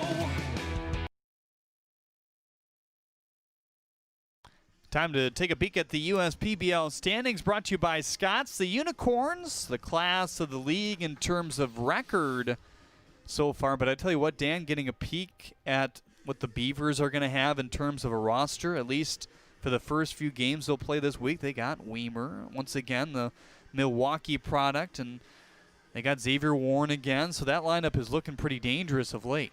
Absolutely. This is anybody's game. You know, the Beavers lineup looks like it's primed to pounce, as you mentioned. The Hoppers have been pretty consistent with their offense all year, and the Unicorns have had the strong pitching. And if this guy coming out to the mound right now, Don Goodson, is anything like we've normally seen him, then that can be another big boost to their pitching. Another Hoffman Dental pitching change here today. It's the 3rd appearance for Goodson this year. 1 start, 1 relief appearance. Has thrown 4 innings, 3 walks to 4 strikeouts thus far. He's yet to give up a run. So soreness, kind of the official diagnosis given to Goodson. Talked to McCaddy about that before the game here today, and he wasn't all too concerned. He thought it was maybe just one of those instances coming out of quarantine when you're kind of up and down in terms of your throwing program when you'd normally be throwing a lot of games during that period.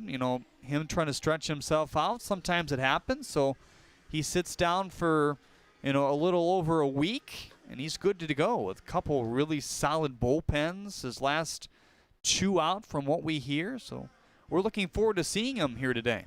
Yeah, at one time he was really as good of a pitching prospect as anyone here in the USPBL. And if he can reestablish himself and stay healthy, this will be a very interesting watch.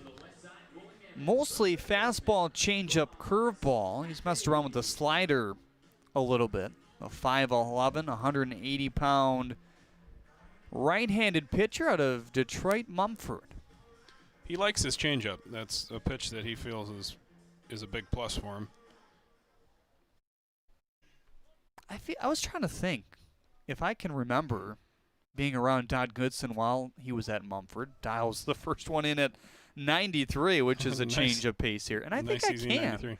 I think he for sure pitched there because I remember them having a pretty elite prospect coming out of high school. That went in for strike 2. Well, oftentimes I think Mumford has faced UAD Jesuit in the district, if I recall. Yep, exactly.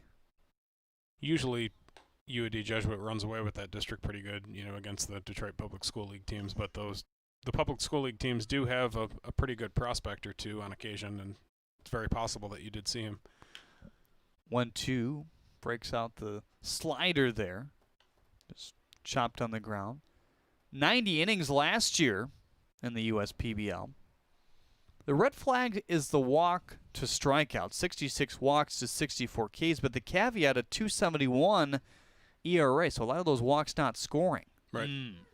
Lowing in at 83 with the changeup. See you later for out number 1 here in the 6th.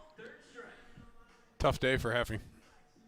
So Luke Dawson, Austin Dakar, and Lonnie Godfrey, and now Donald Goodson. They're piecing it together here today with the pen.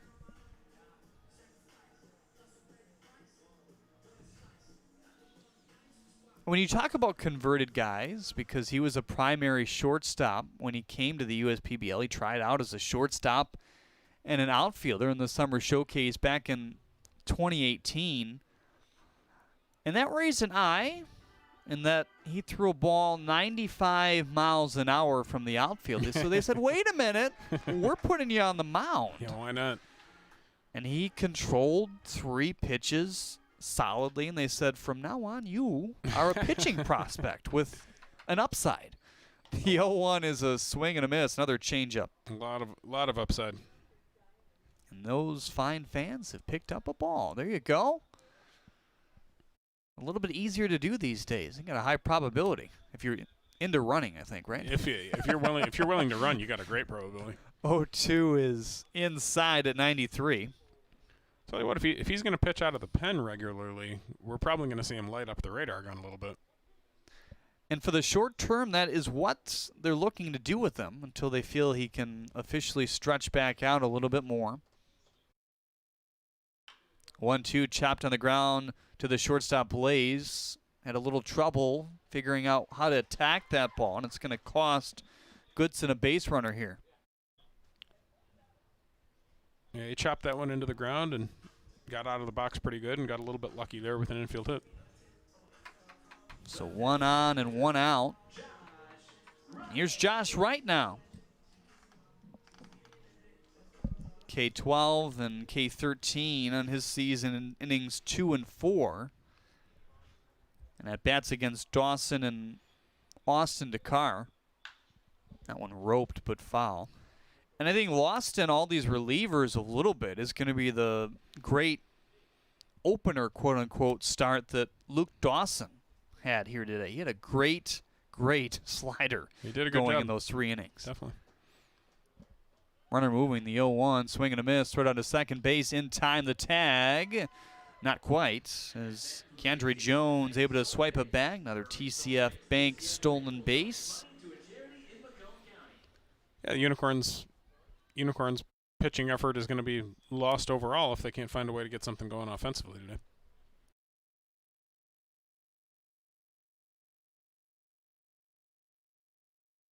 Bottom of the order today has reached just once. The 9-hole hitter Isaiah Cullum walked back in the 3rd. And Wright is set down here. Second strikeout of the frame for Donald Goodson. I read a good quote. I think it was in an article in the Oakland Press a couple years ago. He says, I played shortstop and infield my entire life, and all of a sudden they were telling me they wanted me to be a pitcher. I pitched a few innings in college, but it never really crossed my mind this would be what I'm doing full-time right now. Well, coming out of Mumford, you know he's going to play shortstop probably, just as a good athlete, good ball player. There's not a real deep roster at that type of Detroit public school. So they probably relied on him to be the best infielder there, and that's just what he had to do as a young ball player. And an arm like this, you got to give it a shot on the mound, and having that feel for the changeup is really rare for a guy who didn't consider himself a pitcher. Dan, I tell you what, whether it's a 6th to 7th inning or an 8 to 9 inning, 0-2 swing and a miss of Goodson and Clenny, if they roll with that, is going to look pretty darn dangerous. That'd be nasty. He strikes out the side with a slider here in the 6th inning. Haffey, Wright, and Howard all go down.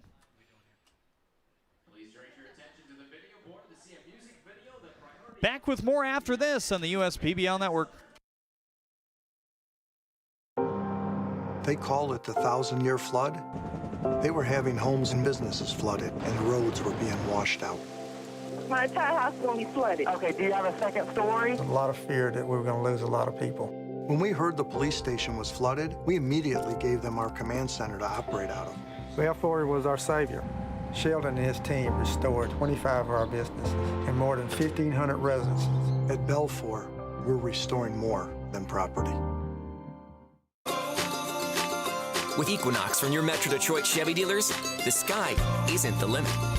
Lease a 2020 Equinox LT front-wheel drive for just $261 a month. Put it in D and see why Chevy drives the Motor City. Visit ChevyDetroit.com. All the opportunities I've been given, I would not have been able to get at bigger universities. Here, the professor cares about your success and is willing to work for it with you. So much preparation for the future. I couldn't imagine being anywhere else. Detroit Mercy. Build a boundless. Now Jared Wright, 61 pitches deep, is out there for inning number 6. And I don't know the exact plans here today for the bullpen. It's a bullpen that's seen some work. I mean, because of the games, the 3 games in 5 days scenario. So they don't necessarily need to get work for Glover, Murphy, Cole, or Corbell down there. But they always have a game plan on how they want to attack that. So we'll ultimately see what the plan is for that. They have some talented back-end relievers for sure. You always feel good throwing Cole out there, and I think Murphy has had a couple tough outings, but you still feel pretty good about the stuff that he's running up there. But yeah, if your starter's going to be efficient and give you these innings, you're going to take them. If it ain't broke, don't fix it. Clenny is throwing. Well-pitched game overall, really, on both sides. Jared Wright certainly deserves the victory if that's what he gets here tonight. At least 1 strikeout per inning as Torres swings out of his shoes there for strike 1. Yeah, he tried to tie the game on 1 swing there. 1 strikeout per inning average, I guess you can say. He did not have one in the second, but that was a 1-2-3 frame. At least 1 in every other. He'll take those quick contact outs, too. 1 in the first, 2 in the third, 2 in the fourth, and 1 in the fifth, and you hit the nail on the head. I mean, that's how you have a efficient pitch count at this point, is you strike them out, but you also pitch to contact a little bit. Yeah, this day and age, to throw a complete game or potentially throw a complete game, you've got to pitch to contact a little bit. They don't let guys go 200 pitches anymore and throw a complete game. That doesn't happen in any level of baseball. Curveball outside, 1-2 here on Torres. You ever see that changing? I don't know if they can figure out a way to keep guys healthier, I guess, if there's advances made in that area. Oh. Fly ball to right field. Golay going back on that. It's going to bounce in play still. One that nearly hopped over the wall, and Torres is going to cruise to second base with a double. Can hear him cheering all the way in California for that swing. He's been looking for a big hit, and he got one there. This could potentially be a big hit for the Unicorns. Got the tying run on second base now. Turn an 87-mile-per-hour pitch and hit it 88 off the bat into right field. And we talked about his batting average in play coming into this game at 154, and the baseball gods turned it around there. Nice way to turn your lineup over with the 9-man there. You've got 1, 2, 3 coming up and a guy on second base, nobody out. That's your leadoff man, and Adam De La Cruz. Single in the first inning for Adam, and a strikeout back in the third. I was able to catch up with Adam before the game here today. He's a really good conversation. Seems like a fun guy. He was a doorman in New York, in Manhattan, New York, during COVID. I bet he made a few dollars doing that, especially if he's a good conversationalist. 0-1 is on the corner for strike 2, and he said it was a little scary in I can imagine. some extent. Sure. You're conversing with a lot of people, potentially shaking hands maybe at times, or taking tips, hopefully. But, yeah, that was a hot spot for sure. 0-2 is chopped on the ground to Barnes. High hop over to first. It will, wow, he made it close in the end, but it'll advance Torres to third nonetheless. That's a nice job there by De La Cruz to advance the runner. Had the tying run on second with nobody out, and he did what was required to advance him to third base. And yes, as a leadoff man or number 2 hitter, you want to get on base, and that's often what you look at. But that's something that will be a ground out in the book. But in the manager's mind or a scout watching, that's a great piece of hitting. Yeah, I think he did. I think he altered his swing adequately there as well. He concentrated on staying inside the ball and not getting out front of it, and kind of forced a ball in that direction and advanced the runner. Sets up a pretty good hitter in Coley Curry, who's trying to break his 0 for 2. The infielder's drawn in, trying to hang on to this 1-0 lead with the last thread they have in the 6th. You play for the win when you're the road team. That's the old adage. Off the plate outside, and again, if you're wondering, we are still playing 7 innings here in the USPBL. There's been rumblings, maybe, if we get some of these new guys in and we feel comfortable about it, that it might spread to the traditional 9-inning game, at least for the ones during the week. Not sure what they would do with the doubleheader. Sure. 1-0. Golf to second base. Hot hands by Barnes for out number 2. Well, that's the type of ball that sometimes you can get burned on when you've got the infield in like that, but it was just right at him, and he was able to handle it. Tough break there for the Unicorns. There's still no action in the Mammoths pen, so again, this is Jared Wright's inning. Maybe Jared Wright's game for this much, unless he gives up a run here. It's a huge at-bat here. We'll see what he does with Schneider, one of the more dangerous hitters in the lineup. He's got a man on third base, 2 bases open. He could pitch around him a little bit if he wants. Big swing and a miss at the changeup for strike 1. It was a very nice pitcher's pitch there. That's the type of pitch you want to throw with the open base like this. Single back in the 4th inning for Schneider and a K in the 1st. The infielders relax here with a runner on third and 2 outs. The 0-1. Trying to hit corner to corner with another changeup. Rides outside. He's doing a good job so far in this at-bat. There's no need to give in to Schneider here.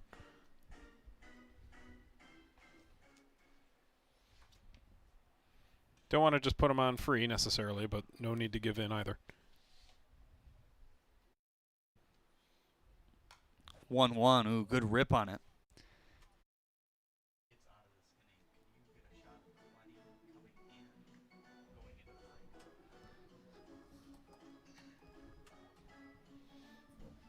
Frankie Luska on deck, but 4 through 6 today are 0 for 6 with 3 Ks, and Luska begins that parade. So they want to lean on Schneider here if they can. Obviously, all those at-bats against Jared Wright tonight has gone the distance so far. Here's the 1-2 again. Swing and a miss. Buried it in with his best fastball today at 90 miles per hour on the exterior.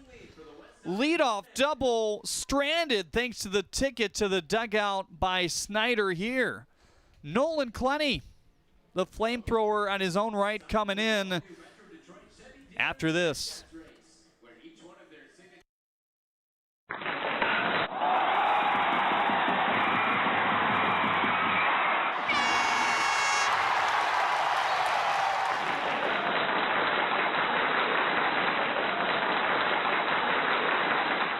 from the very get-go in your major, you are doing things involved with your major. And they really do a good job with finding professors that not only know what they're talking about, but know how to teach what they're talking about. Here, the professor cares about your success and is willing to work for it with you. You get the intensive care from each professor.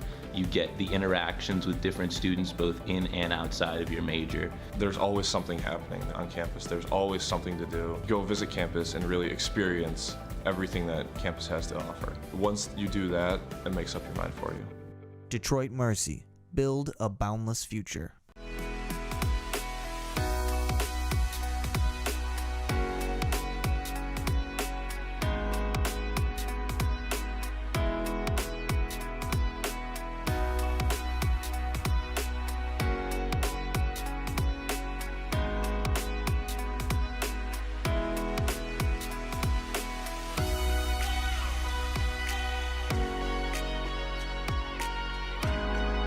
Throughout your life, from big moments to ones well earned, we're your financial guardian angel.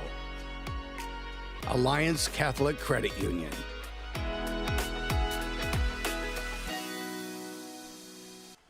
Well, from one hard thrower to the next, there's no break here for the Mammoths in the 6th and 7th inning. There's Nolan Clenny. Yeah, his job, keep this game right where it's at. Give my team a chance to come back and win the thing in the bottom half. Another Hoffman Dental pitching change here today. There's been plenty of them so far for Jim Essian's squad. This is the most matchup-to-matchup pitching we've seen so far. And maybe this was the plan, one each, but and with the opener-type start by Luke Dawson, you can understand it. But this is the 5th relief pitcher, and that's not because of performance necessarily. Just plan, and they've basically done a good job. On the ground to Blaze. Scuffled a couple times in this game, but looked pretty good on that one. One up and one down. So Clenny can't get a save here today, but looking for that hold, which could be very important, yeah. He won't mind getting a win if his team can come back in the bottom half. Fastball slider mostly for Nolan Clenny. Comes in today with a .75 ERA through 10 games. Not too shabby. 12 innings, 2 walks to 19 Ks.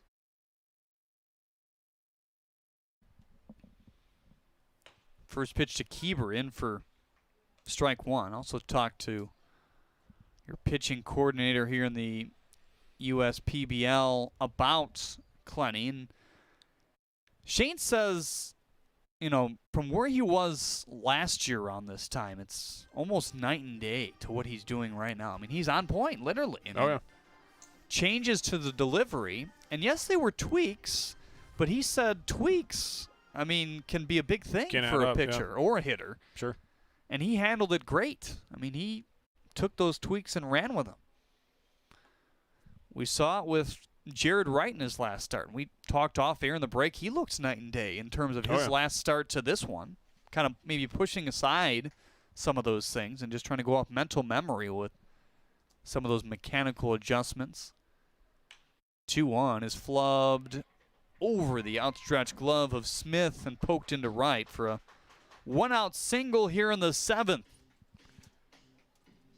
He could have set aside some of those thoughts and gone out there and just pitched his game, or maybe he put in a lot of reps, you know, between the starts, and those things became more natural, and he was able to implement them a little bit smoother.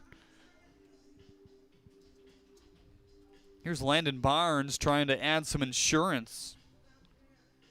Have not had a AAA insurance run here today in a 1-0 game.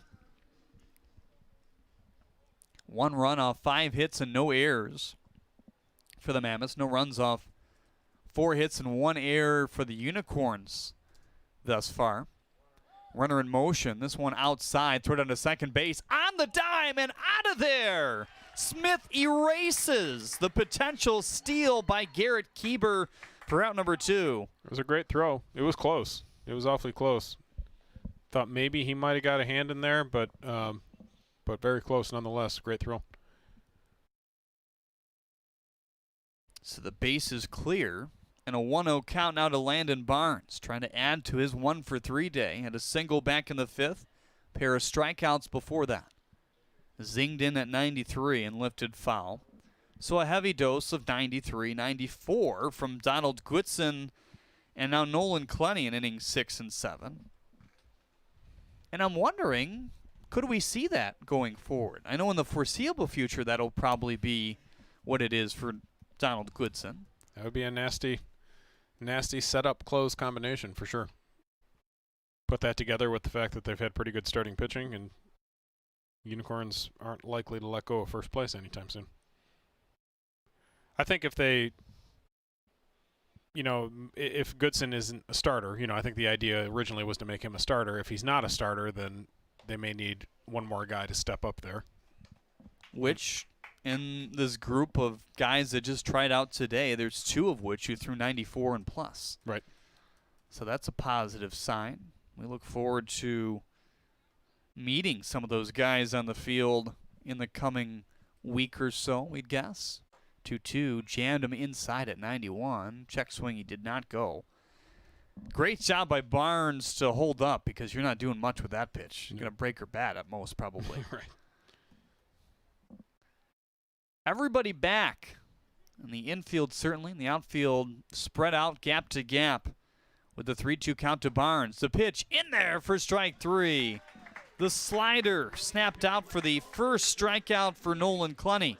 So Clenny combined with Torres really erase anything happening here in the 7th after the 1-out single. Now to Leo Ortel for Take Me Out to the Ball Game. To the ball game, take me out with the crowd. Buy me some peanuts and Cracker Jack. I don't care if I never get back. Let me root for the home team. If they don't win, it's a shame. For it's 1, 2, 3 strikes, you're out at the old ball game.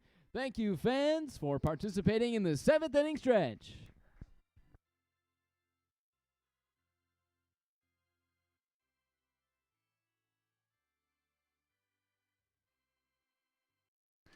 Well, there you go. Leo Ortel with your Take Me Out to the Ball Game 7th inning stretch, brought to you by Genesis Credit Union. Look who's out there for his 7th inning of work. It's Jared Wright. He'll face the heart of the order, who we talked about in the 6th, are 0 for 6 with 3 Ks. Would this be our first complete game victory of the year, potentially? I know we had the extra inning game with Ty. Yeah. I think so. I haven't been here for every game, but almost every game. Right. I'm pretty sure. I know we had the extra inning game where the starters had to come out, but pretty sure this would be the first complete game victory of the year if it plays out that way. So it's Luska, Bardzell, and Smith, your Zach Hart agency 3 men due up here in the 7th. The 6th inning for Jared Wright looked troubling, for sure, to begin things. Leadoff double by Antonio Torres that carried over the head of Goulet into right field. The ground out by De La Cruz put him over to third base with 1 out. The line out to Barnes, who was playing in, so not easy to field that one, but he handled it with charm. And then the big-time strikeout to Nick Schneider, and Jared Wright was out of the 6th inning, throwing just 73 pitches. I think we see Dazon Cole jogging down to the pen, just probably for a emergency type of scenario, but I think they're planning on having Jared finish this one out. It's not a bad idea. I mean, one-run ball game. You get a home run, you're tied. You don't want to have him out there if he's at the end of the tank / a little rattled by a situation like that. But I agree. This is his game if he wants it here. And this is a guy who can give you a home run at the plate. 1-0 on the ground, second base side, ranging over is Barnes. Extra emergency slide to secure the out. Maybe scraped his hand up in the process. Maybe just talking about his release point there. Ashton Bardzell strikeout back in the fourth and a fly out in the second.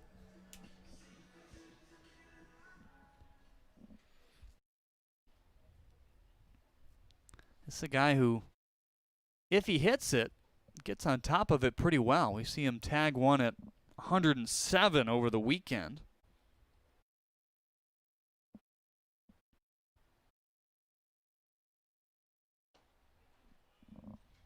Pulled off that one a little bit. You could tell he was thinking about putting one over the fence and left. First pitch curveball. That's been his put-away pitch a couple times in some of his Ks here tonight. 0-1, went straight back to the fastball at 89. We've seen it as high as 90. He pounded that one in for the strikeout back in the sixth. Reach back for a little something extra on that one to end the sixth. That was a key pitch. 7 Ks to his credit thus far. The 0-2 spoiled away.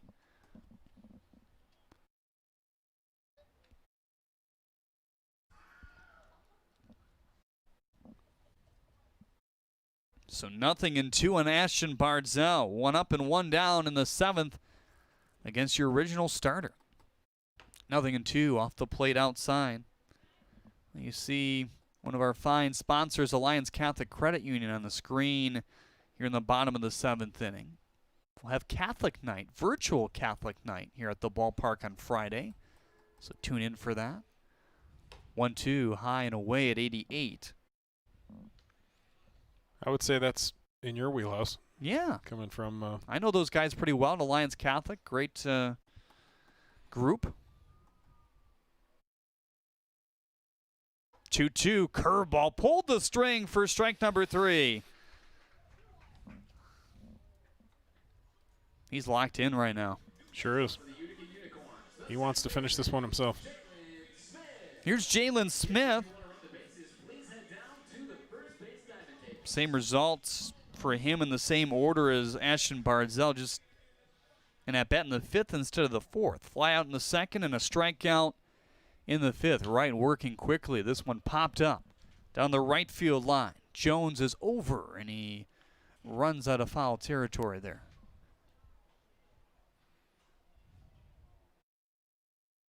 Was that a bat flying in center field? Did you see that? Oh, I didn't see that. No, I missed that. Very possible. It looked like one. 0-1 on Jalen Smith. Is it the rally bat for the Unicorns here? 0-1 is off the glove of Cullum. We had one hanging from our screen door the other day. Did you really? Yeah, my wife didn't care for that too much.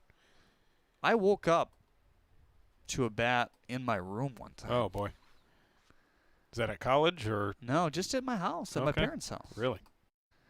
I was hearing a thumping. So you know how you just kind of barely wake up? Yeah. Thumping from one wall to the next. I wake up and it's a bat. And you freak out. There's 1-1 pitch is up high. That could have been worse. Yes. We talked about Batman earlier today, too. Yes, Batman, yeah.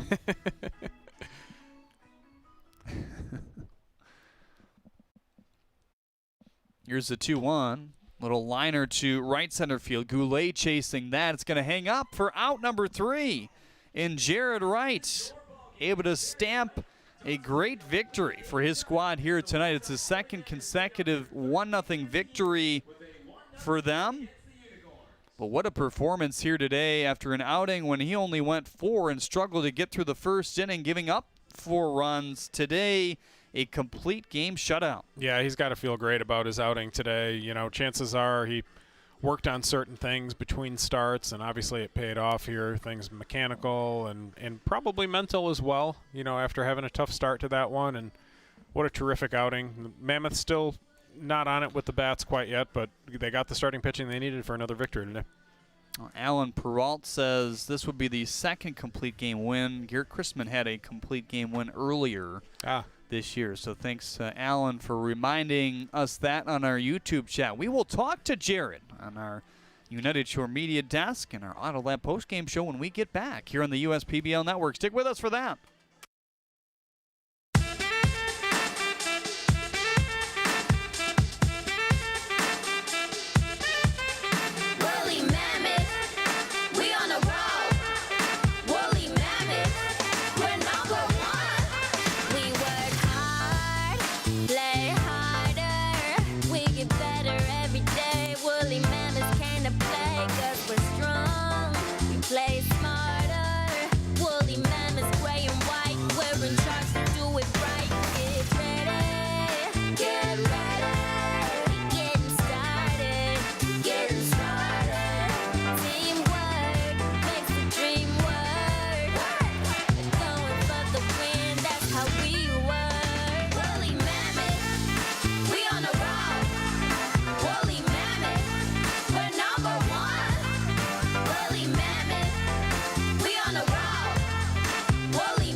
really were fortunate to get out when we did.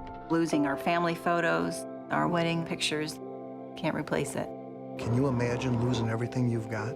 You realize that it's the little things in life that matter. Things that they thought were damaged and thrown away, all of a sudden they magically reappear. And you see the human spirit come back. It's our pictures. To be able to put you safely back in your home matters to us. People matter.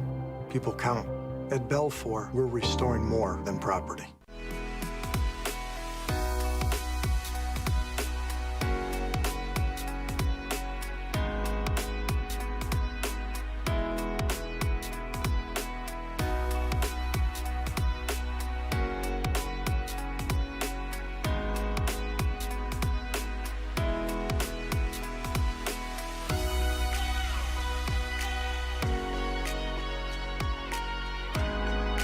Throughout your life, from big moments to ones well earned, we're your financial guardian angel. Alliance Catholic Credit Union.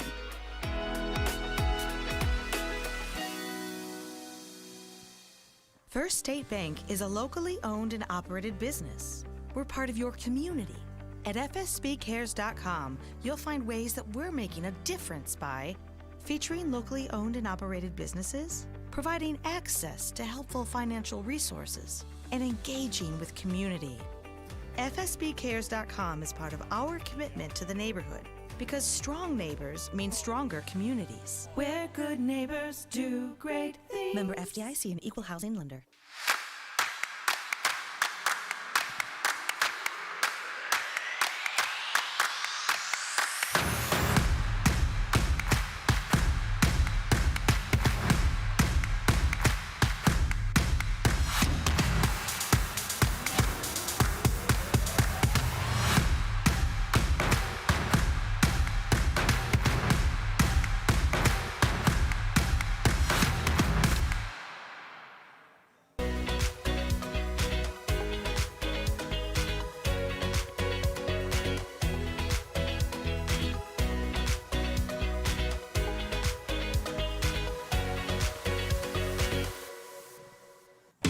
Order Jimmy John's and we'll bring it to your car door. Leave it at your front door or have it ready for you at our drive-thru. Just use jimmyjohns.com or our app to tell us what sandwiches, drinks, chips, and cookies you're hungry for, when you want it, and how you want it. Welcome back to Jimmy John's Field, everyone. Another tight 1-0 victory for the Mammoths here tonight. Here with our player of the game, it's Jared Wright from the United Shore Media Desk and our Auto Lab post-game show. It's something about these 1-0 victories for you guys, huh? That's been the story. It's been the story. But, man, we stayed in the game the whole time, and whatever support they can give me, I'll take it. So 1-0 was good enough tonight, but definitely. I want to take you back to the inning where you had the leadoff double by Torres that kind of went high, and you know, on third base with only one out, as De La Cruz had a really nice at-bat to get it over to the right side of the infield. What was your approach at that point? Man, I didn't want anybody else on base. I was just pounding the zone, and my stuff was working tonight. So I was able to get, I think, 1 or 2 punch outs that inning. And again, just relied on my infielders making great plays the entire night. Landon and Garrett, they all made diving plays and really, supported me out there. So that was huge for them.